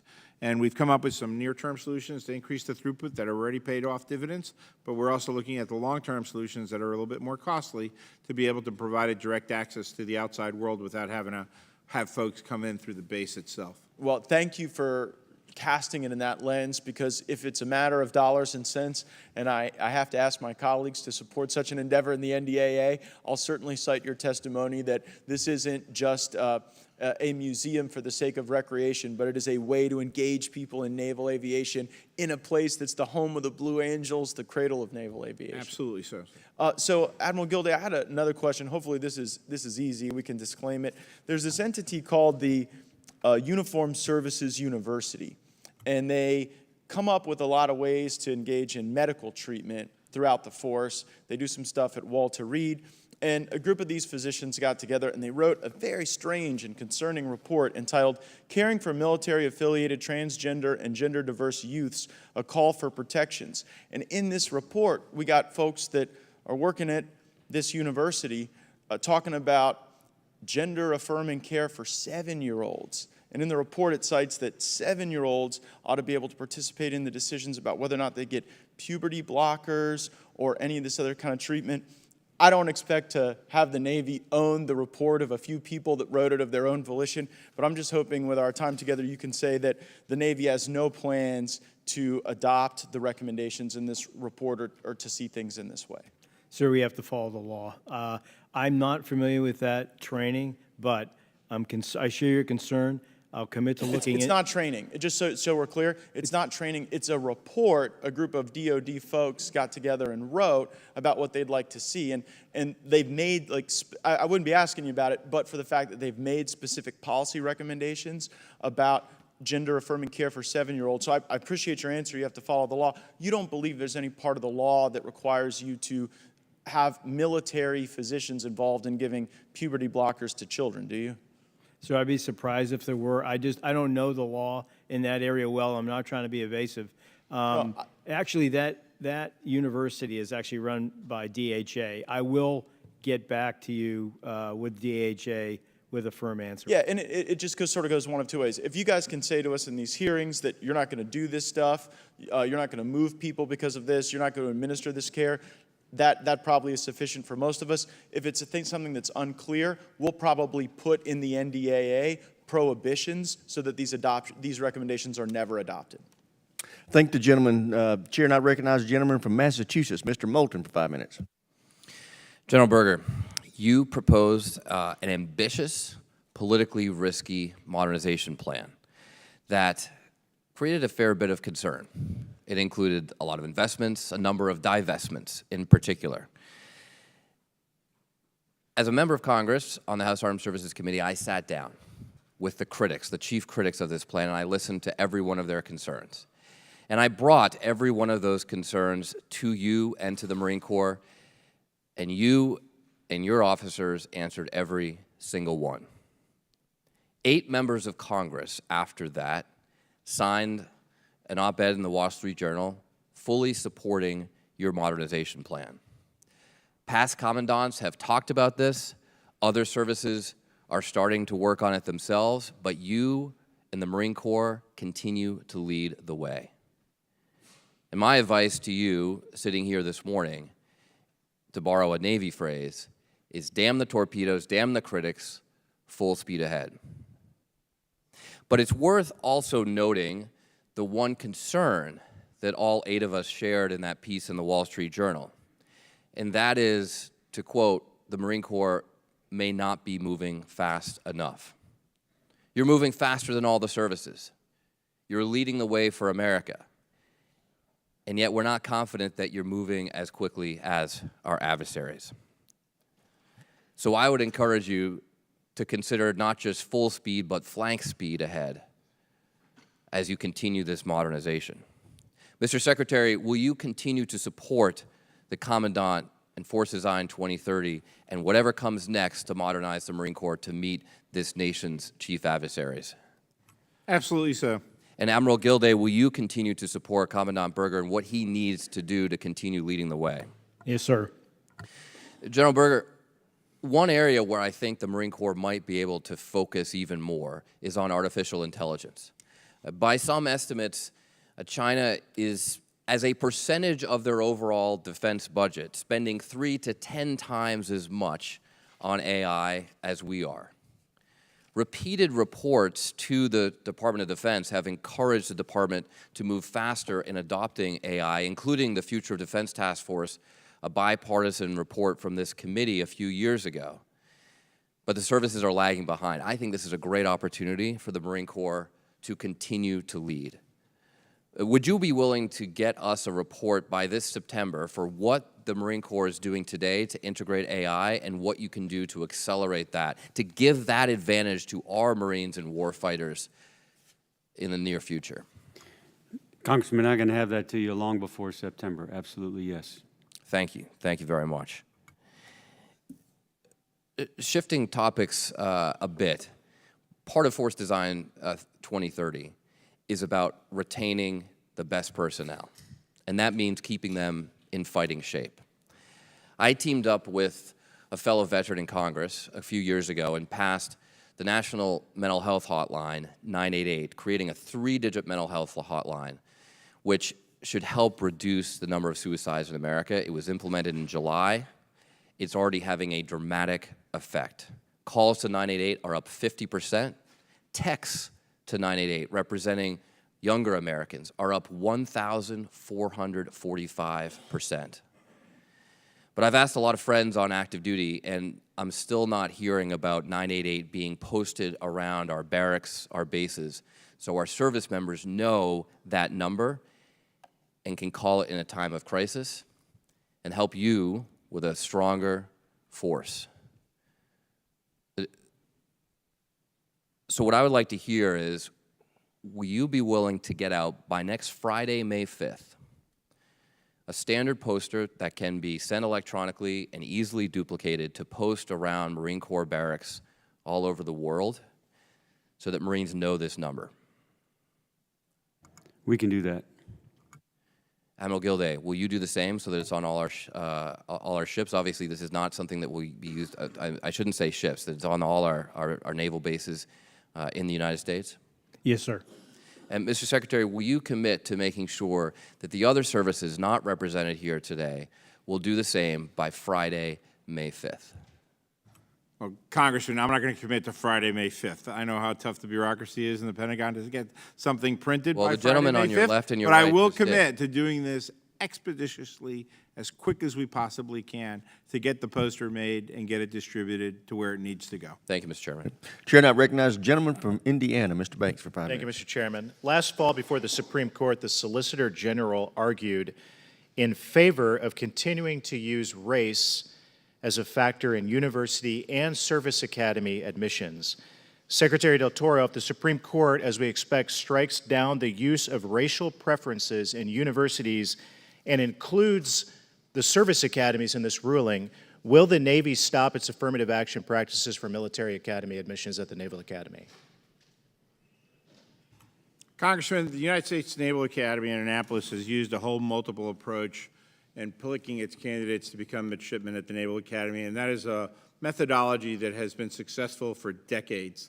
And it takes into account race, it takes into account many other factors, whether you played sports, what job you had, where you came from, what hardships you might have suffered through Mr. Secretary, life. we make a commitment to this committee that if the Supreme Court rules, changing that at all. if the Supreme Court rules and says to stop using race as a part of the admission standards at the military academies, will the Naval Academy abide by it? As a member of the executive, the Department of the Navy, and me as Secretary of the Navy will always follow the law. Have you had any discussions at all with the Naval Academy about what that transition plan might look like if that Supreme Court ruling happens? There's no need right now for me to have discussions on a transition plan for a law that hasn't been passed. So how quickly could you change those standards if the Supreme Court says to stop? As quickly as is reasonably possible to fulfill the law. But no planning at this point, no I discussions have no or plans planning to with change the the Naval whole Academy. person multiple approach that the Naval Academy has used for decades very successfully to create great leaders across the Marine Corps and the Navy, as the two that are sitting here before me now. Okay, understood. This month, the Vice CNO, Lisa Franchitti, said that the Navy will likely miss its recruiting goals for this year by 6,000 sailors, falling 16% short of its target. Admiral Gilday, how is the recruiting crisis harming the Navy's ability to fully man our deployed vessels? It's going to have an impact, sir, in terms of our being able to man every billet at sea. What we're trying to do to mitigate that, well, first of all, we're very focused on recruiting in terms of attracting talent. But in terms of what we're going to have to do to mitigate that, we are trying to incentivize sea duty for those that have moved ashore, as we owe them that kind of shore duty, but to get them back to sea in leadership positions. And we've had a lot of success in doing that. We're trying to, right now, our manning at sea is over 90%. You would agree that the falling short of recruitment puts more pressure on our sailors? Absolutely. We can't afford to have gaps out there and to have people doing twice the work. You did tell me before, though, that while recruitment is off below our target, retention is strong in the United States Navy. Is that right? It is. And what can we learn from that? So a few things. I think the work we've done to empower people, to allow them to have more choices in terms of where they're going to serve next. Inside, it has to meet their professional development in terms of requirements. But for the system to be more transparent, to give sailors and their families the ability to plan ahead, I think we've given them that type of we've empowered them to have greater leverage in making those decisions. Secretary Del Toro, last month in the Bahamas, you said that fighting climate change was one of your top priorities as a secretary.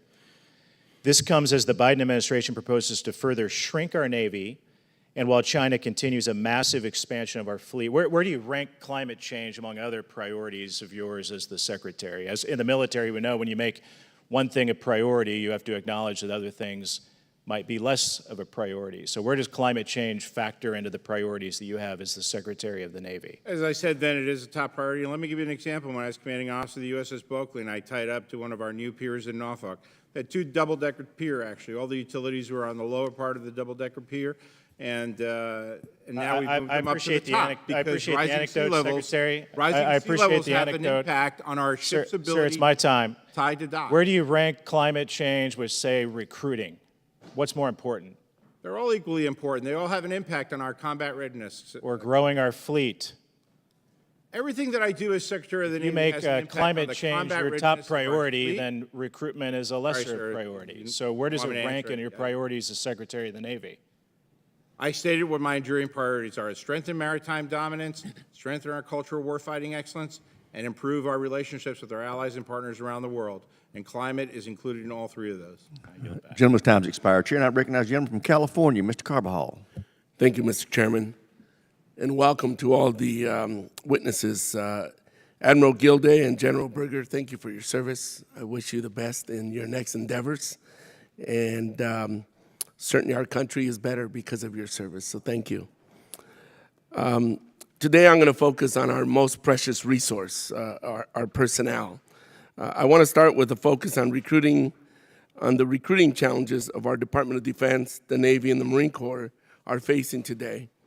Secretary Del Toro, your testimony highlighted a demand for a more aggressive recruiting approach. How are you getting after it?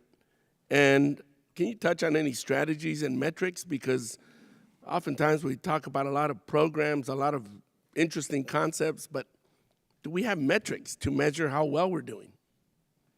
Yes, Congressman, and we actually pay a hell of a lot of attention to our metrics and our data and how we recruit, obviously. You know, when I've traveled the country talking to recruiters, both in the Marine Corps and the Navy, the number one complaint that they actually have is regaining access to our high schools.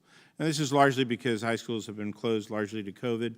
We haven't been able to actually talk to the instructors, the guidance counselors, the students themselves. So we've got to regain that credibility with all our high schools, be able to get back in there and talk to our marketplace.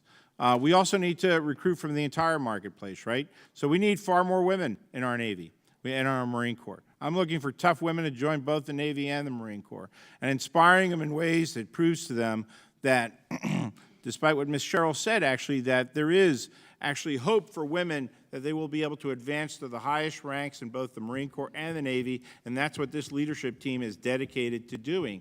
And Admiral Franchetti is the perfect example of that as our current Vice Chief of Naval Operations, for example. So that's the message we want to send. It's a positive message. We need you. We need you to come join our service and serve in our nation's national security. Thank you. Is there anything Congress can do to assist in boosting recruitment and retention other than badgering you about silly things?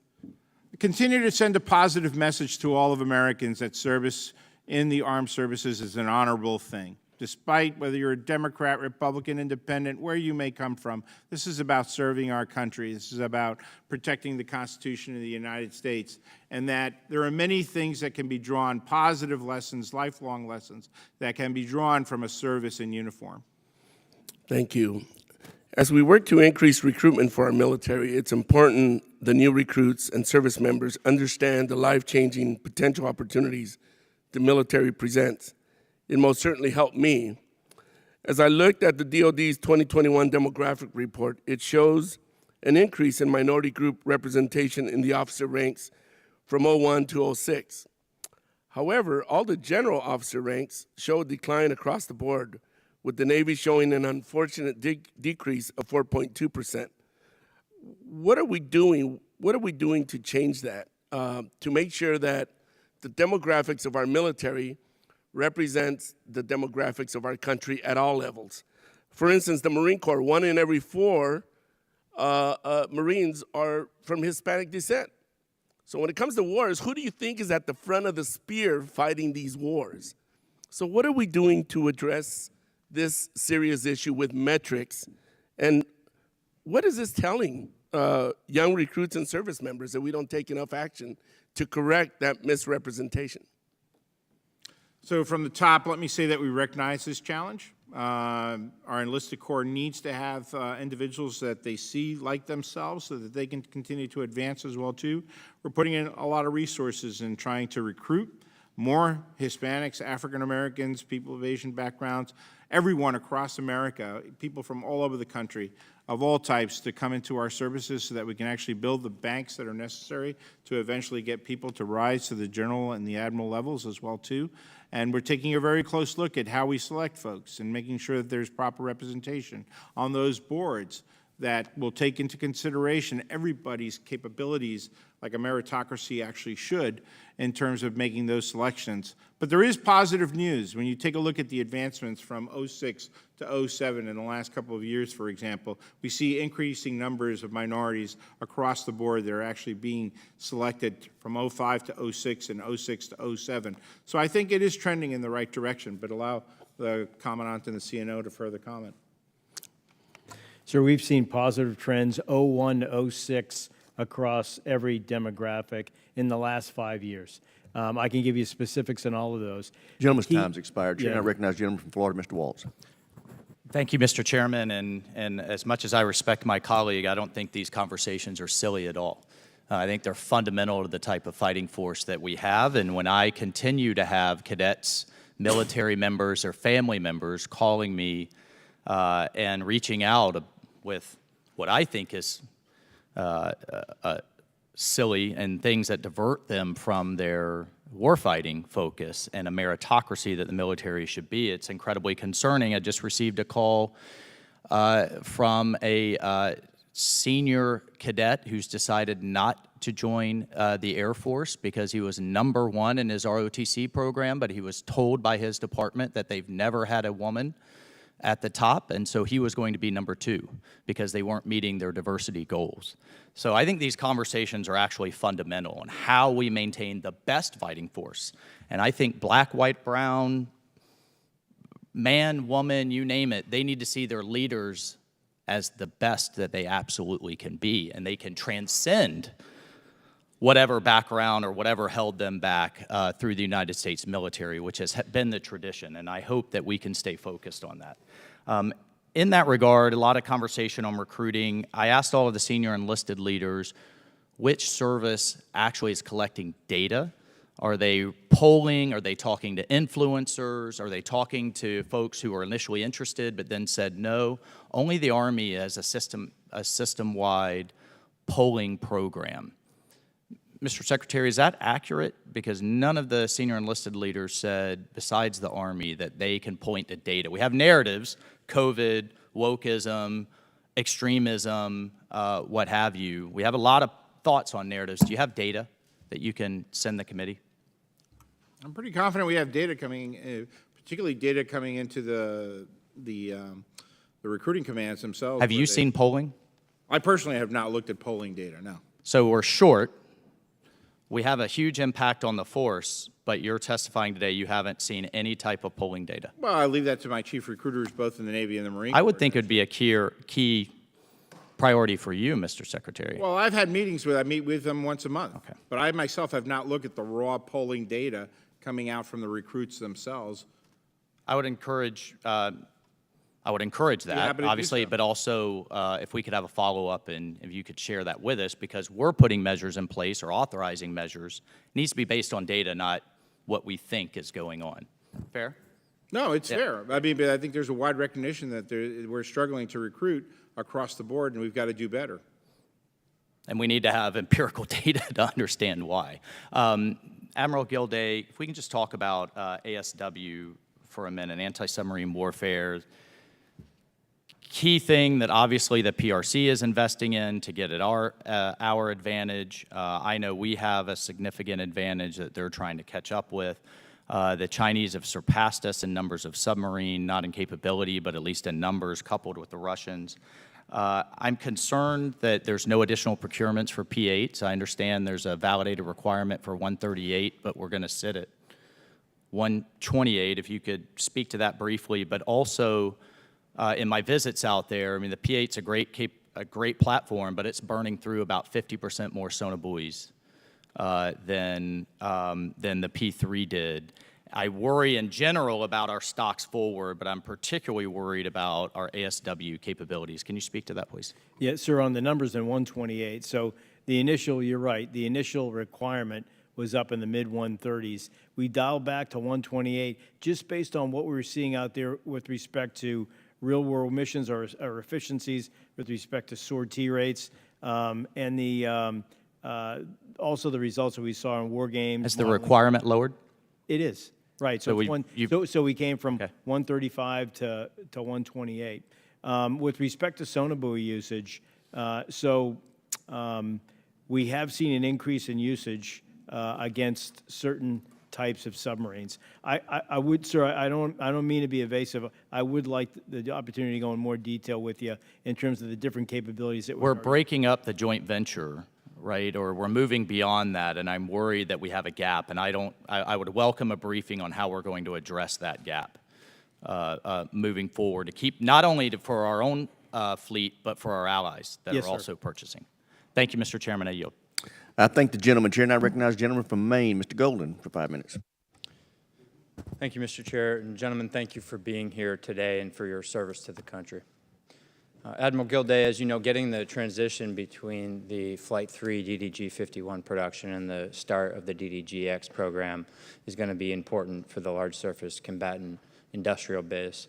And Congress has taken steps to help this transition, including a requirement for land-based testing programs for DDG-X components, as well as last year's provision for a DDG-X common design collaboration with the industry.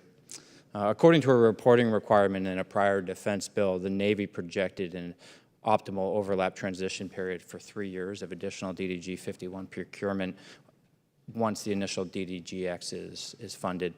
And this seems to match up with comments you've made before, such as last year at the Center for Strategic and International Studies. Is that still your position, Admiral?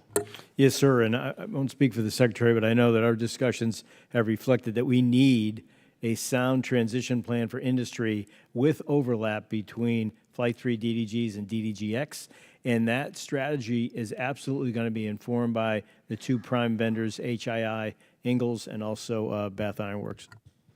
Thank you. Just a few days ago, China conducted exercises around Taiwan where it practiced blockading the island and precision strikes. And in response, the Navy carried out a routine Taiwan Strait transit. And the Navy has also recently demonstrated freedom of navigation by sailing near man-made Chinese-controlled islands in the South China Sea. What type of ship conducted these operations, Admiral? Destroyer. Thank you. Sir. General Berger, what is the Marine Corps doing alongside the Navy to complement freedom of navigation operations to demonstrate to those in the South China Sea that Chinese assertions that the entire body is their sovereign territory is actually not the case and that freedom of navigation will be enforced? As you pointed out, and I'll use amphib ships as an example, the Chinese Navy has 38 amphib ships, building more. They're exporting them. We have 31, and we're going downhill.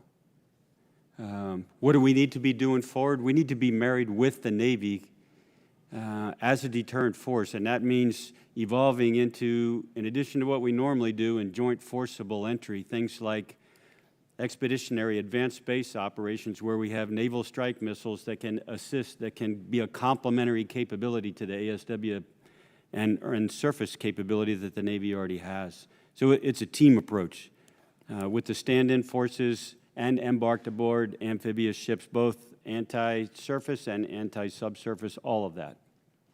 Thank you.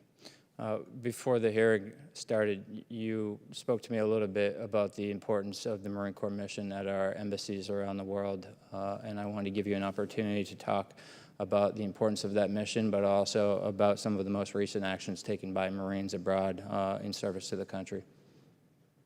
Thank you, Congressman. He and I were talking about the Marine detachment that came out of Sudan a few days ago, and they got back to Quantico day before yesterday. So Sergeant Major Black and I went down there and met with them. Like the rest of the diplomats, they flew out with a small backpack, and that's it. But amazing when you listen to them, you ask them how did the last 2 or 3 days go. You're a Marine. You would know where I'm going with this. Just flat out discipline, focus on the mission, destruction of classified materials, protection of the embassy. They manned 2 posts, continued to man them until the ambassador went on the last aircraft, brought down the American flag, folded it up, as you would expect, handed it to the ambassador. And through all this is led by a staff sergeant. No officer, it's a staff sergeant, because that's how well-trained, how disciplined they are. you would be incredibly proud of them. And that's the case at every embassy that we provide a security detachment to. Small detachments led by non-commissioned officers, staff non-commissioned officers, doing what you'd expect Marines to do. Thank you. I appreciate that. I am proud of them. I know you are too, and I know that we all are. So thank you for your time leading the Marine Corps as Commandant these past few years. So appreciate it very much. Semper Fi. Thank the gentleman. Chair now recognizes a gentleman from Texas, Mr. Fallon, for 5 minutes. Thank you, Mr. Chairman. So Secretary Del Toro and Admiral, you're both intimately familiar, I'm sure, with the water contamination board, the USS Nimitz. Yes, sir. Okay. So last December, I had a constituent reach out. Her son's a sailor on the Nimitz, and she was rightfully concerned, about the jet fuel and her son being sick. And of course, we want to be good members of Congress. So she said that they were told not to make much of a fuss and don't bring it up, and they were even nervous about coming forward. So I just want to get to the truth. So I wanted to hear the Navy side of the story. So January 4th, we reach out to the liaison and ask for a report back, and then we get nothing. So 3 weeks go by into January, what was the exact date? January 23rd. It was January 4th, nothing. January 23rd, nothing. Reached out again March 3rd, nothing. And now April 28th, nothing. Can you all help me out with finding out what the Navy's perspective is and how you're going to handle this? Because I don't know what to tell this mom. And I hate to waste a minute of my valuable 5 minutes talking about this, because it should have been done at a much lower level. Congressman will be happy to give you a full report on the conditions that took place there. I will tell you that the material conditions that were found at fault were all fixed, and there's no current issues at all on the Ike, but we will get back to you with the full detail. Yeah, because I mean, we're working in good faith here. Absolutely. But I just, crickets. And it's unfortunate. So getting to recruiting, we've heard now 3 or 4 members talking about it. I think it's an absolute crisis. And I would encourage you, Mr. Secretary, to, I hate to use baseball analogies, but, as a Red Sox fan, we didn't win the World Series for 86 years, and then we had leadership come in and take care of this, and they examined the data. They didn't delegate it down. The general manager and the president and the owners looked at this stuff. So I would really encourage you to be on the tip of the spear, because we've got to figure this out. And what specific plans do you have to increase recruiting so we can actually hit our levels? Well, let me assure you, this is all hands on deck. I've been working on this for 18 months. I don't want to leave you with the suggestion that the data doesn't matter. We aren't looking at data. There are people in the Department of the Navy, both in the Marine Corps and the Navy, full task force, that are looking at everything that actual potential candidate recruit does. And we're also trying to be innovative about what do we do differently that we haven't done in the past in order to be able to recruit more effectively, right? And what so specifically, expanding the marketplace is one of the things that we do. Okay, respectfully, specifically, what are we going to do? Well, I'll give you a perfect example. Just 2 days ago, I actually went to the St. John's College High School, for example. That's a high school that had not been specifically targeted for quite some time. I met with the Cadet Corps there. There was a Cadet Corps of 300, for example. We had an enormous amount of minority candidates, and specifically Hispanics and people who had come from Africa that have a desire to join the Navy. So we're now linking our recruiting forces up with that school, specifically a cadet school, can we do that to actually recruit. Can we do that respectfully with several thousand high schools? That's exactly right. We're looking at expanding that model across the United States. We've also gotten additional funding from the Office of Secretary of Defense for our marketing perspective as well, too. I've actually even gone out to Hollywood, for example, to try to engage their support and doing PSAs and reaching out to high schools and community colleges and others to sort of help expand the message I think as you've well. heard bipartisan concern. Absolutely. And if I could ask General Berger, the one branch that has met the recruiting goals during this crisis has been the Marines. Can you enlighten us as to, and I know you're the smallest force, but what approaches are you taking to achieve these goals? Because I would love the Navy, Air Force, and Army to learn from the Marines. It is a tough recruiting environment. I mean, one of our sons is on recruiting duty right now. It's not easy. But the Marine Corps doesn't have a recruiting crisis because probably 2 or 3 main reasons. One, people, high school, college, just like they always have, want to join something that's a challenge, something that allows them to push to another level. And they view the Marines as sort of an elite force that would be hard to get into. You can't join the Marine Corps. You have to become a Marine. So part of it is the Marine Corps. Part of it is the quality of the recruiters. We hand select everybody who goes out on recruiting duty. They go through tough training. They are our very best majors in 52 recruiting stations the best majors we have. We Culture. we put the best people out Yeah. there. And just with the few seconds I have left, I think China is the largest threat, Mr. Secretary, respectfully, and not climate change, considering that the United States carbon footprint has been reduced by almost 20% over the last 20 years, and China is opening 2 coal plants on average a week, and their carbon footprint has increased by 300%. I agree with you. I never said climate change was the #1 priority. I said climate change was a top priority. I have always consistently said that China is the #1. Gentleman's time's expired. Chair, and I recognize the gentlelady from Virginia, Ms. McClellan, for 5 minutes. Thank you, Mr. Chair. Secretary Del Toro, good to see you. Admiral Gilday and General Berger, thank you very much for your service. I really appreciate in your submitted remarks you're focusing on quality of life issues, which are critical to recruitment and retention, and particularly your focus on meeting the mental health needs of our service members and addressing suicide.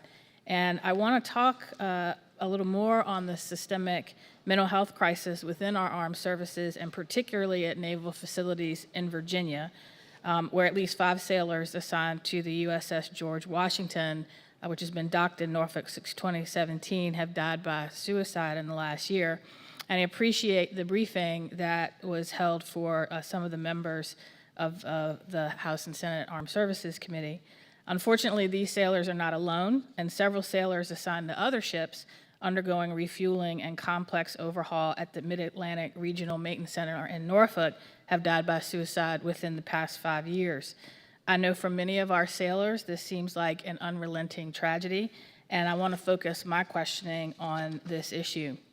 So first, Secretary Del Toro, can you describe how acute the shortage of trained mental health professionals is across the Navy broadly, and more specifically, how acute is that shortage for naval bases where ships are frequently undergoing refueling and complex overhaul? It is a significant challenge, Congresswoman. We've been trying to do everything else we can, trying to work with the Office of the Secretary of Defense, particularly the Defense Health Agency, who often owns these professionals and assigns them to the locations where our sailors and our Marines work globally.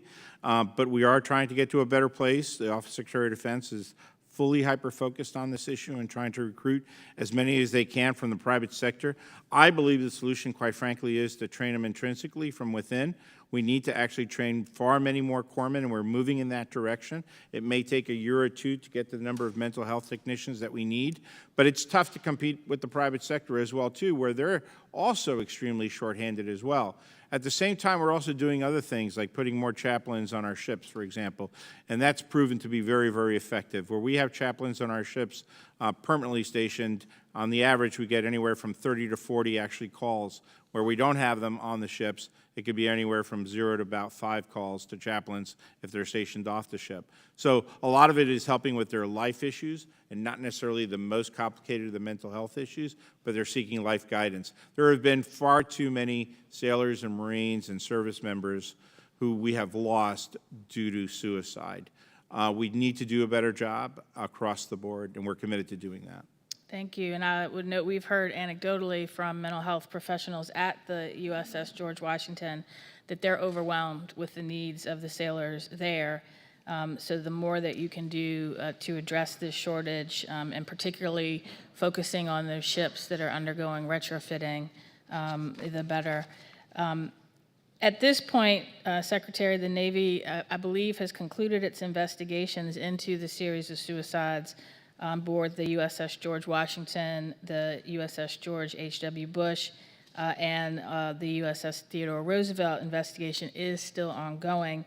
In all of these investigations, is the Navy noticing a pattern of what particular causes are for these suicides that we should be aware of and seek to address, or is it a wide range of reasons? It is a wide range of reasons, and our responsibility is to address as many of those reasons as we possibly can with different approaches, which is what we're trying to do. Mental health providers, certainly, but also to make dramatic improvements in the quality of life, especially for those ships that are in shipyards. It's hard duty, especially when you have so many young sailors there. They require actually a proper amount of oversight to the CNO's point, having those ships properly manned with individuals who can provide that oversight as well too and help them through the problems that they face. We're making investments for it very specifically at HII and 3 parking garages, for example, so to try to relieve some of those stressors associated with that. We've moved many of the junior personnel off the ship unless they're on duty itself to try to ease with some of the stresses that come from living on board the ship as well too. But there's many other aspects, negative aspects related to suicide as well too that have to do with family relationships. And so we're taking an across-the-board approach to try to help, to give people hope, because that's what we got to give them. Hope that they can get through the challenges that they face, whether it be a family challenge, whether it be a drug challenge, whether it be a performance challenge, or whether it be a stressor challenge. Gentlelady's time's expired. Chair, and I recognize the gentleman from Georgia, Mr. McCormick, for 5 minutes. Thank you, Mr. Chair. Gentlemen, it is an honor to be amongst your presence. I appreciate you being here today. I want to note that when I was in the service, it truly has defined the rest of my life. I still identify as a Marine in everything I do, whether I be a physician or a congressman or anything. I still think like a Marine, like it or not. I will say, when I first joined, it was PX Kelly was our commandant, God rest his soul. And then we had Al Gray. We had some legends.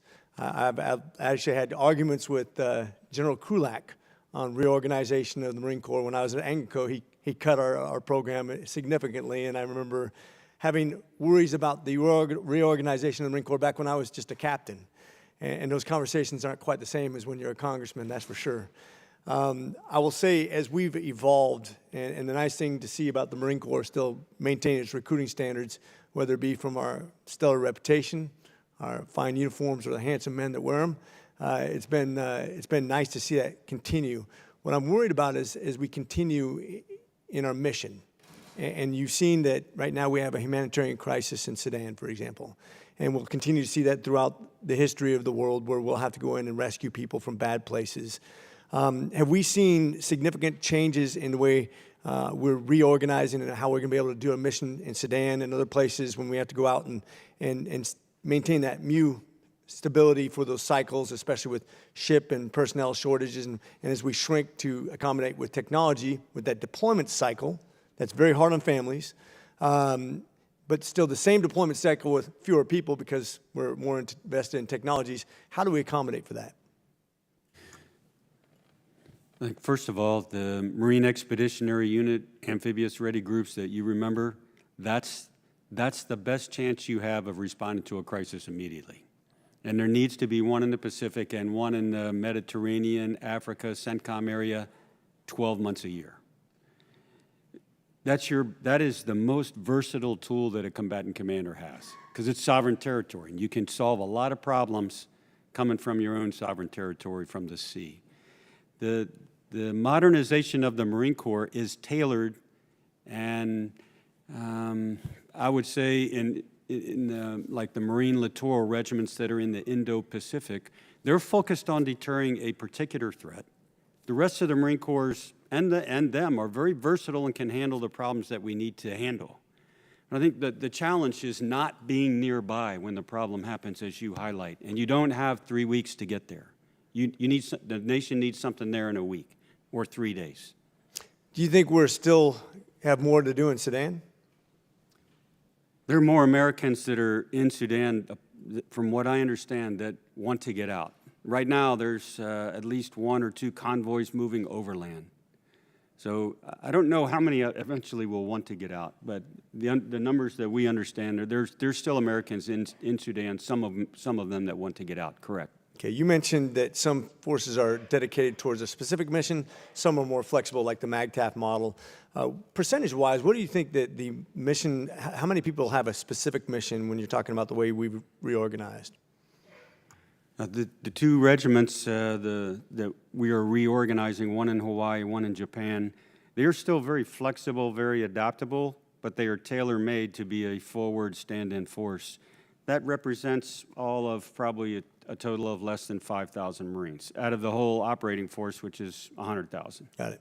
Final question. I know this is probably short because I only have about a minute left, but there's been some controversy. Obviously, we've had some generals, some legends weigh in on this, and I don't know how much. I'm just curious, how much interaction have you had with these former commandants and former generals who have their own distinct opinions based on their unique experiences at that unique time?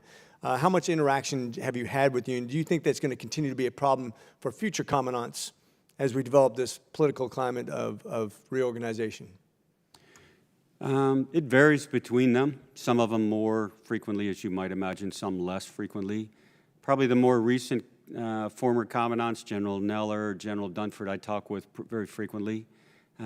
Farther back you go, less frequently, not because of anything other than probably time. Every redesign, every modernization document that we send out, every update on training, every update on talent management, I send to all of them first before we ever release it, because I need their feedback. Got it. Well, I have 4 seconds to say Semper Fidelis, Semper Fortis. Thank you, sir. Thank the gentleman. Chair, now recognize the gentleman from North Carolina, Mr. Davis, for 5 minutes. Thank you so much, Mr. Chair and Ranking Member Smith. I want to start today, if I may, by extending a deep appreciation, especially to the wives who are here today, Ms. Linda and Donna. Thank you so much. And to, obviously, staff members who are grinding it out every day to help your members, and thank you for what you're doing. I was talking to one, and I said I knew a little bit more about the Air Force, and he forgave me today. But for the record, I'm going with the President to present the Commanders-in-Chief Trophy to the Air Force today. But let me say, Admiral Gilday, General Berger, thank you so much, sincerely, for your service to this country and all that you continue to do. And to Mr. Secretary, thank you too. General Milley came to this committee and he shared these words as he spoke about losing men and women in combat. He said it was personal. And then it went on for me to express it's personal when we see our members go serve our country, come back, take their lives. And I'm glad the work that we are doing there. But I'm going to tell you one other thing that's personal today. It's when we inadvertently cause harm to our military families. So military families impacted by toxic water at Camp Lejeune desperately need some level of certainty about how to process these claims that they're bringing forward. And according to former U.S.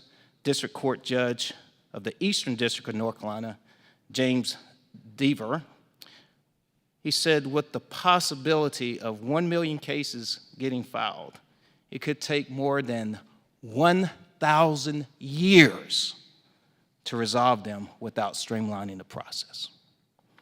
Now, Mr. Secretary, I'm not sure if you're planning on sticking around for 1,000 years, but my question is, how can we, or can you give this committee just a sense of the timeline of how we can maybe get these claims processed?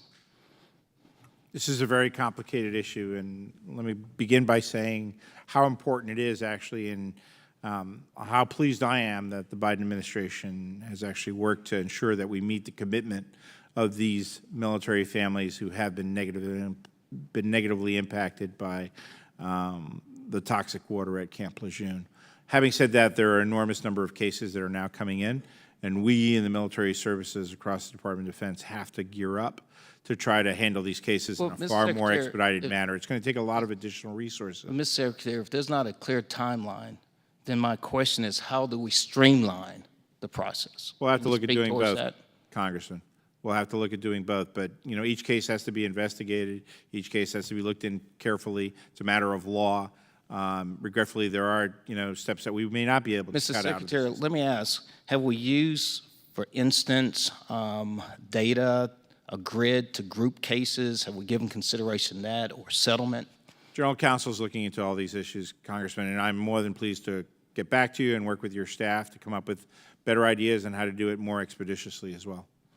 Well, Mr. Secretary, some believe and have conveyed to me, been from North Carolina, that They believe the Navy has delayed, stonewalled, and even tried to cover up perhaps what has happened at Camp Lejeune over 34 years.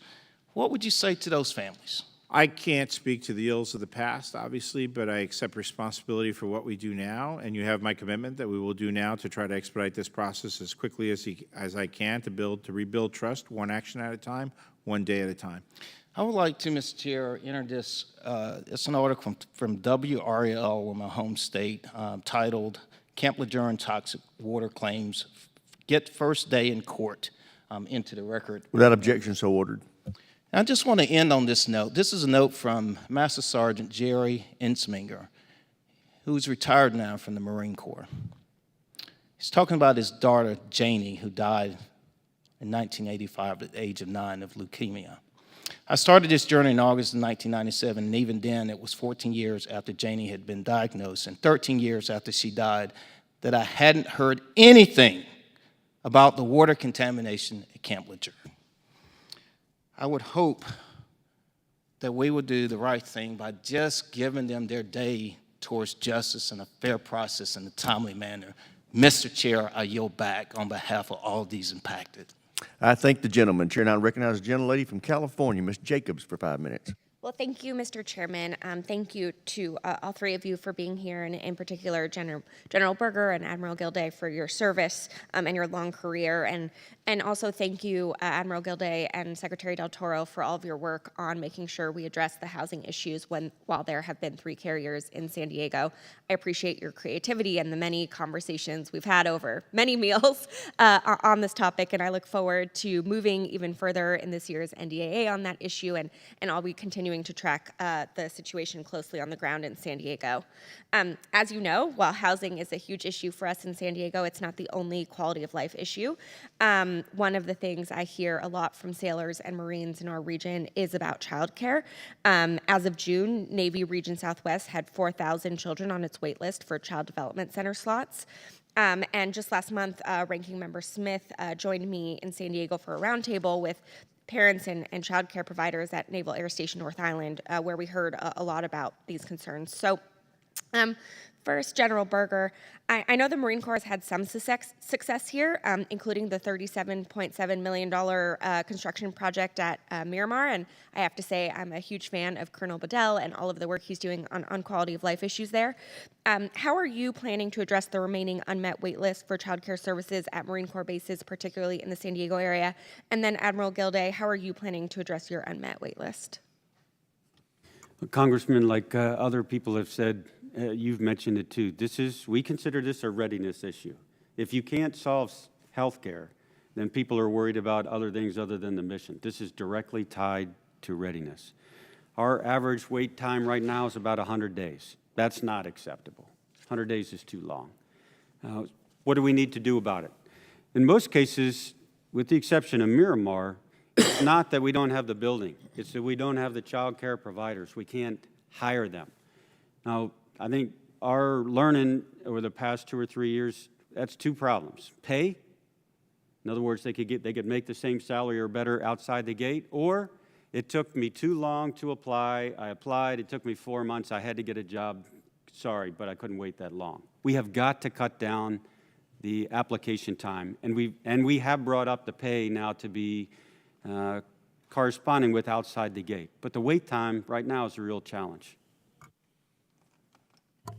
Ma'am, broadly, we have 2 child care centers in construction right now. One of them is at Point Loma, and 3 additional in this proposed budget. Our wait list has gone from 8,000 last year down to 5,500 this year across the Navy. And one area that we're trying to put more focus on is a program called Military Child Care in Your Neighborhood, where we actually go out and we try to find additional spaces. So we've increased from 5,500 in 23 up to, we hope, to beyond 6,000 in 24 in this budget.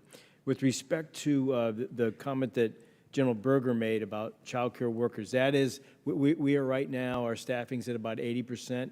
What we're trying to do to attract talent is to offer above market median wages, as much as $5 above that median. The last thing I would mention, We have gone out to a couple of colleges. One of them is NC State. The other is Utah Tech, and they are providing us additional surge help during the high occupancy, during the high usage months, particularly in the summer.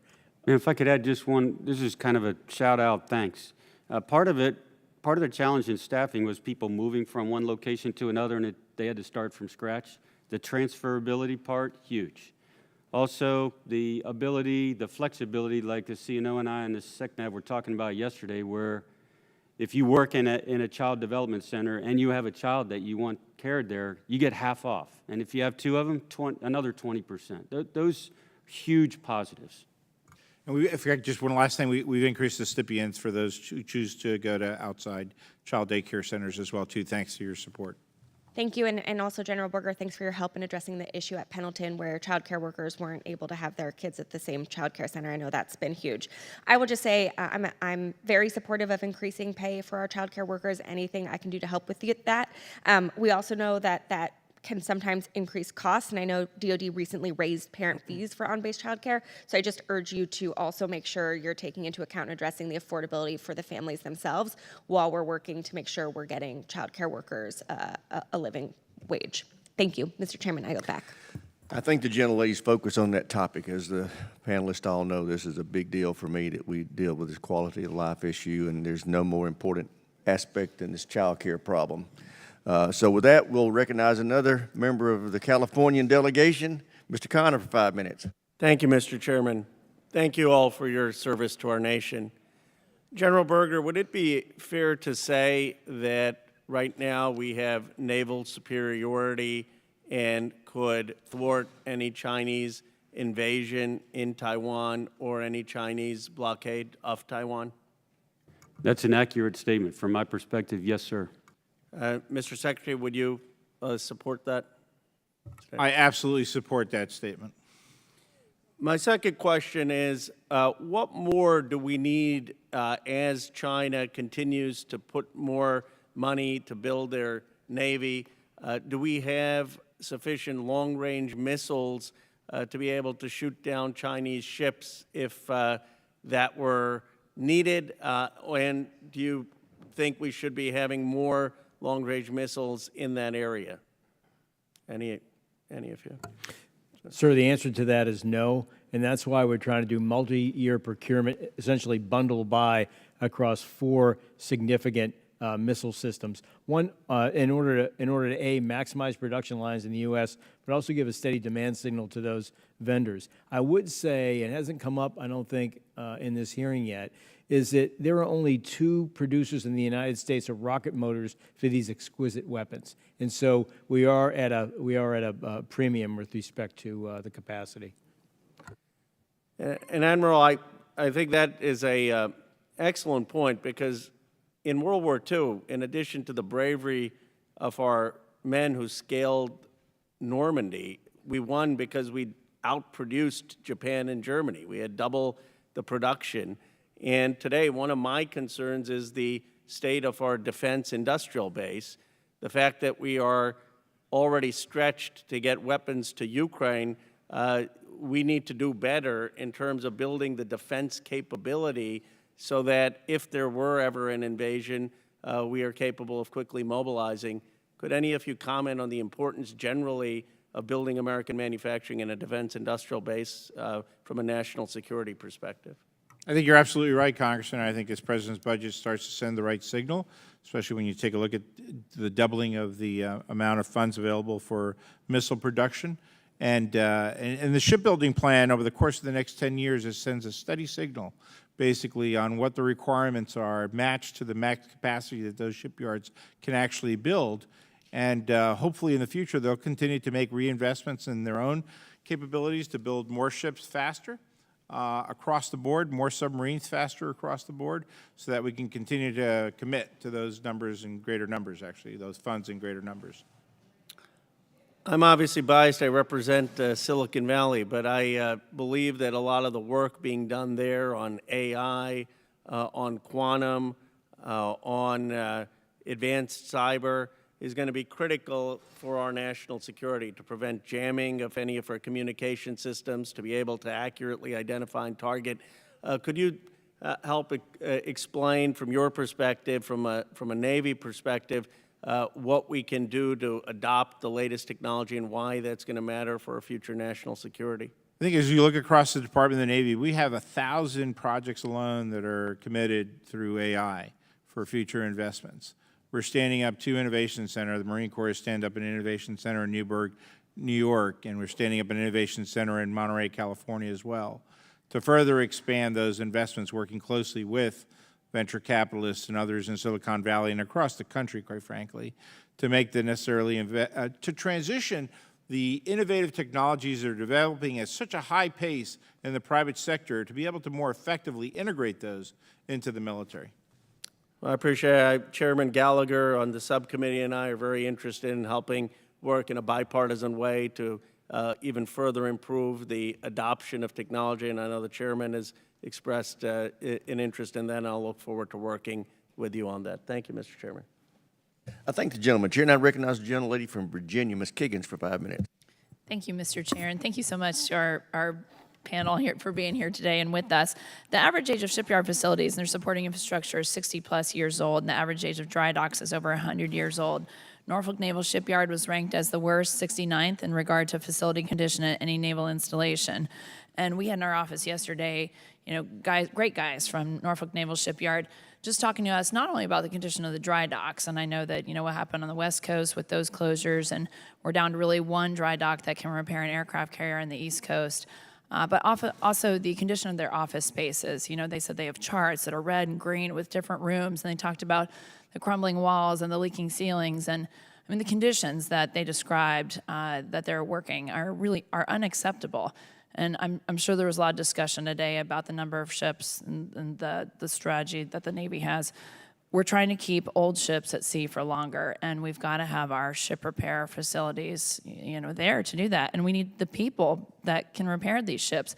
They're competing with places like Huntington Ingalls for shipbuilding, which is great. We want to build ships too, but they were saying, we can only offer this much money. They're offering more money other places. So prioritizing just our ship repair facilities is so important to me. So in your opinions, are you confident that, God forbid we have some sort of conflict in the near future, are our capabilities to repair ships, not just the regular maintenance, but there will be repairs needed if there was a conflict? Do we have that capability right now, or what are we doing to prioritize that? Well, it is a priority, and we recognize the negligence that's taken place over the past decades, basically, and the PSYOP investments that we're now making in this President's budget alone, $2.8 billion. I just signed a $2.8 billion contract to upgrade the dry dock in Hawaii, for example. And in Norfolk, we're making great strides as well, too. But more will be needed. We have $10 billion allotted over the FIDP, actually, to address the dry dock problems and the shipyard problems as well, too. More will be needed over the future to get these capabilities to where they need to be in the future for us to be able to maintain all the many submarines and ships that we are building today. And I just asked that you prioritize their pay. For example, they said they're offering $15 an hour at Norfolk Ship Repair, whereas Huntington Ingalls can offer $20. So they're not able to attract the people that they need to do that. And then quality of life issues. I know we've made some progress there for them, but continuing to work on that. Also, just wanted to point out about the smaller ship repair industries. We look at the big ones, but I frequently hear from the smaller guys that are worried about them being awarded contracts too, and we're going to need everybody, if needed. So just looking out for those small businesses too is very important to my district. And then I'd be remiss if I didn't spend the last couple minutes talking about base housing. It's something that I'm passionate about at NE Association, and my understanding is that this year's budget doesn't have any money that goes towards base housing at NE Association. And we have 3 condemned barracks. The first day I had my staff in DC, I had them in my minivan that weekend driving around Oceana saying, look at the conditions that we are asking these are our unaccompanied sailors to live in. Think of any 4-year college and university you visit and the construction that goes on there, how beautiful those campuses are. I have a senior in high school and drove around for college tours and taking pictures of the construction. It's unbelievable how beautiful these campuses look. Think about what we ask those kids to do every night of the week in college and what we ask these guys to do every night of the week standing watch for our great Navy. So it's infuriating to me that we can't do better for them. And then sitting down with leadership and listening to their challenges of getting new living conditions and facilities for their sailors. We're charging those guys for Wi-Fi at these barracks. We're moving them into crappy barracks, and then we're charging them for Wi-Fi. So what are you doing to prioritize living conditions? I can't wait to participate in the task force on readiness, recruitment, quality of life, but we've got to do better because you know as well as I do that all the ships and the aircraft don't go anywhere without great people behind it. Be happy to coordinate those facts, but we are making investments in unaccompanied housing in this president's budget. And if you just take a look at the efforts that are going on in Key West, which is horrible because Key West has suffered from the hurricane challenges that they've had, but we've had to actually take down 2 unaccompanied housing barracks there. We've had to work very aggressively to place those sailors in the community and other MWR facilities that we're actually building.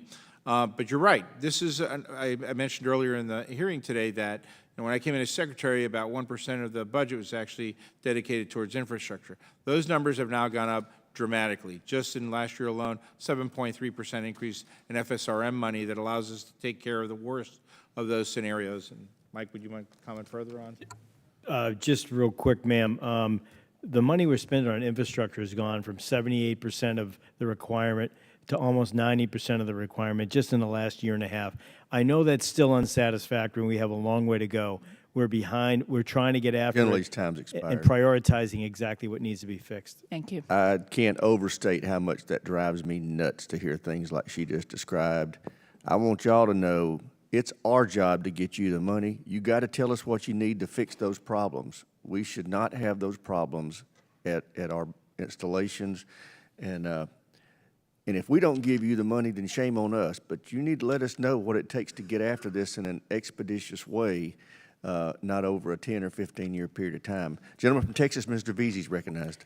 Thank you, Mr. Chairman. I wanted to ask you, Mr. Del Toro, about the 2 operational deployments for the CMV-22. They had really unparalleled success when it came to conducting COD mission, medical evaluation, naval special warfare support, and search and rescue operations. And I was wondering if you could sort of enlighten us and let us know how the CMV-22 transformed fleet operations, and have they integrated well and improved the last mile of delivering critical spare parts to the fleet? They have, Congressman. I think it's been a tremendous success story. The concern I have, obviously, is with the combining gear beyond 800 hours that these particular planes have not experienced quite yet.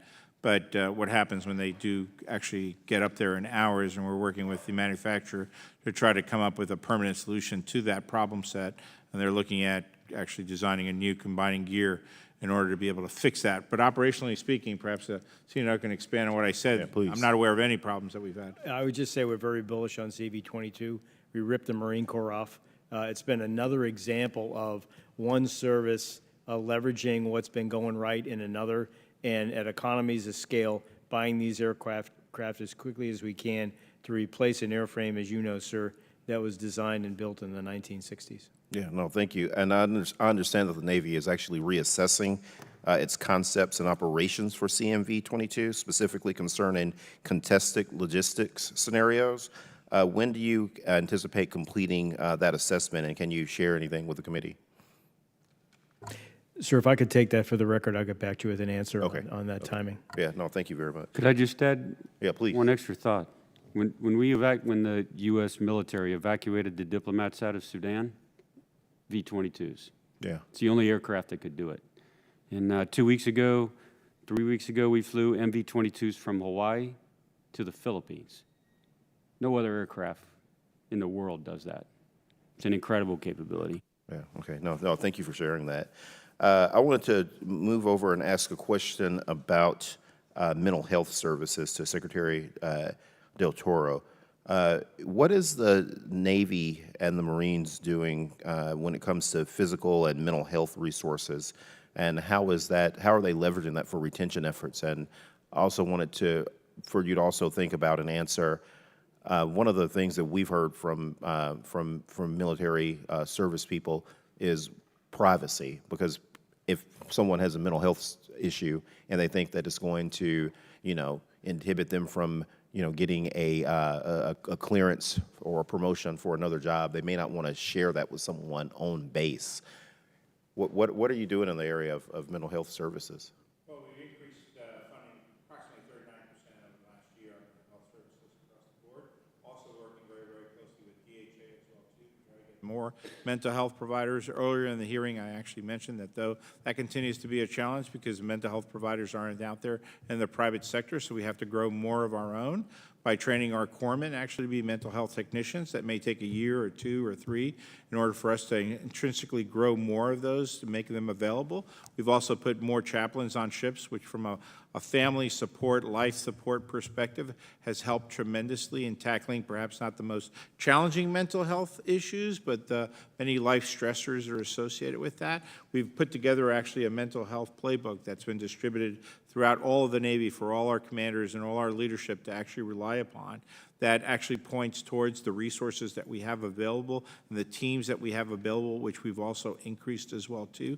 It's an all-hands-on-deck effort, and at the end of the day, it's providing hope to our sailors and Marines that whatever challenge they have, whether it's a mental health challenge or a life challenge, that their Navy family, their Marine Corps family is there to provide them help and assistance along the way so that they do not feel as if they're disconnected from the environment in which they work and live in. Yeah, do you think that in regards to their privacy, like if someone had a mental health issue and, for instance, let's say that the person that they needed to meet with, that the provider was in their chain of command, do you think that sailors and Marines feel like that they have enough privacy so they wouldn't miss out on the next promotion or miss out getting that next level of clearance? Congressman, our number one priority is the safety of that sailor and Marine. Life is too precious. We need them to do the right thing to take care of their safety and their life. And so we encourage them, whether it's under the Brandon Act, to go seek help on their own, for example, if they choose to do that. At the same time, we also need to have a responsibility to know what's going on with that sailor so that their military family can also try to help take care of them, right? So it's a dual-edged sword. You have to be very, very careful with that as well. If they're seeking out mental health help on their own, and they never share any of that with their military family, then how can we help them get to a better place with perhaps some of the life stressors that they're going through as well too? General's we have to time's remove, expired. Thank you. That issue altogether. I want to once again thank Admiral and Mrs. Gilday and General and Mrs. Berger for your decades of service to our nation.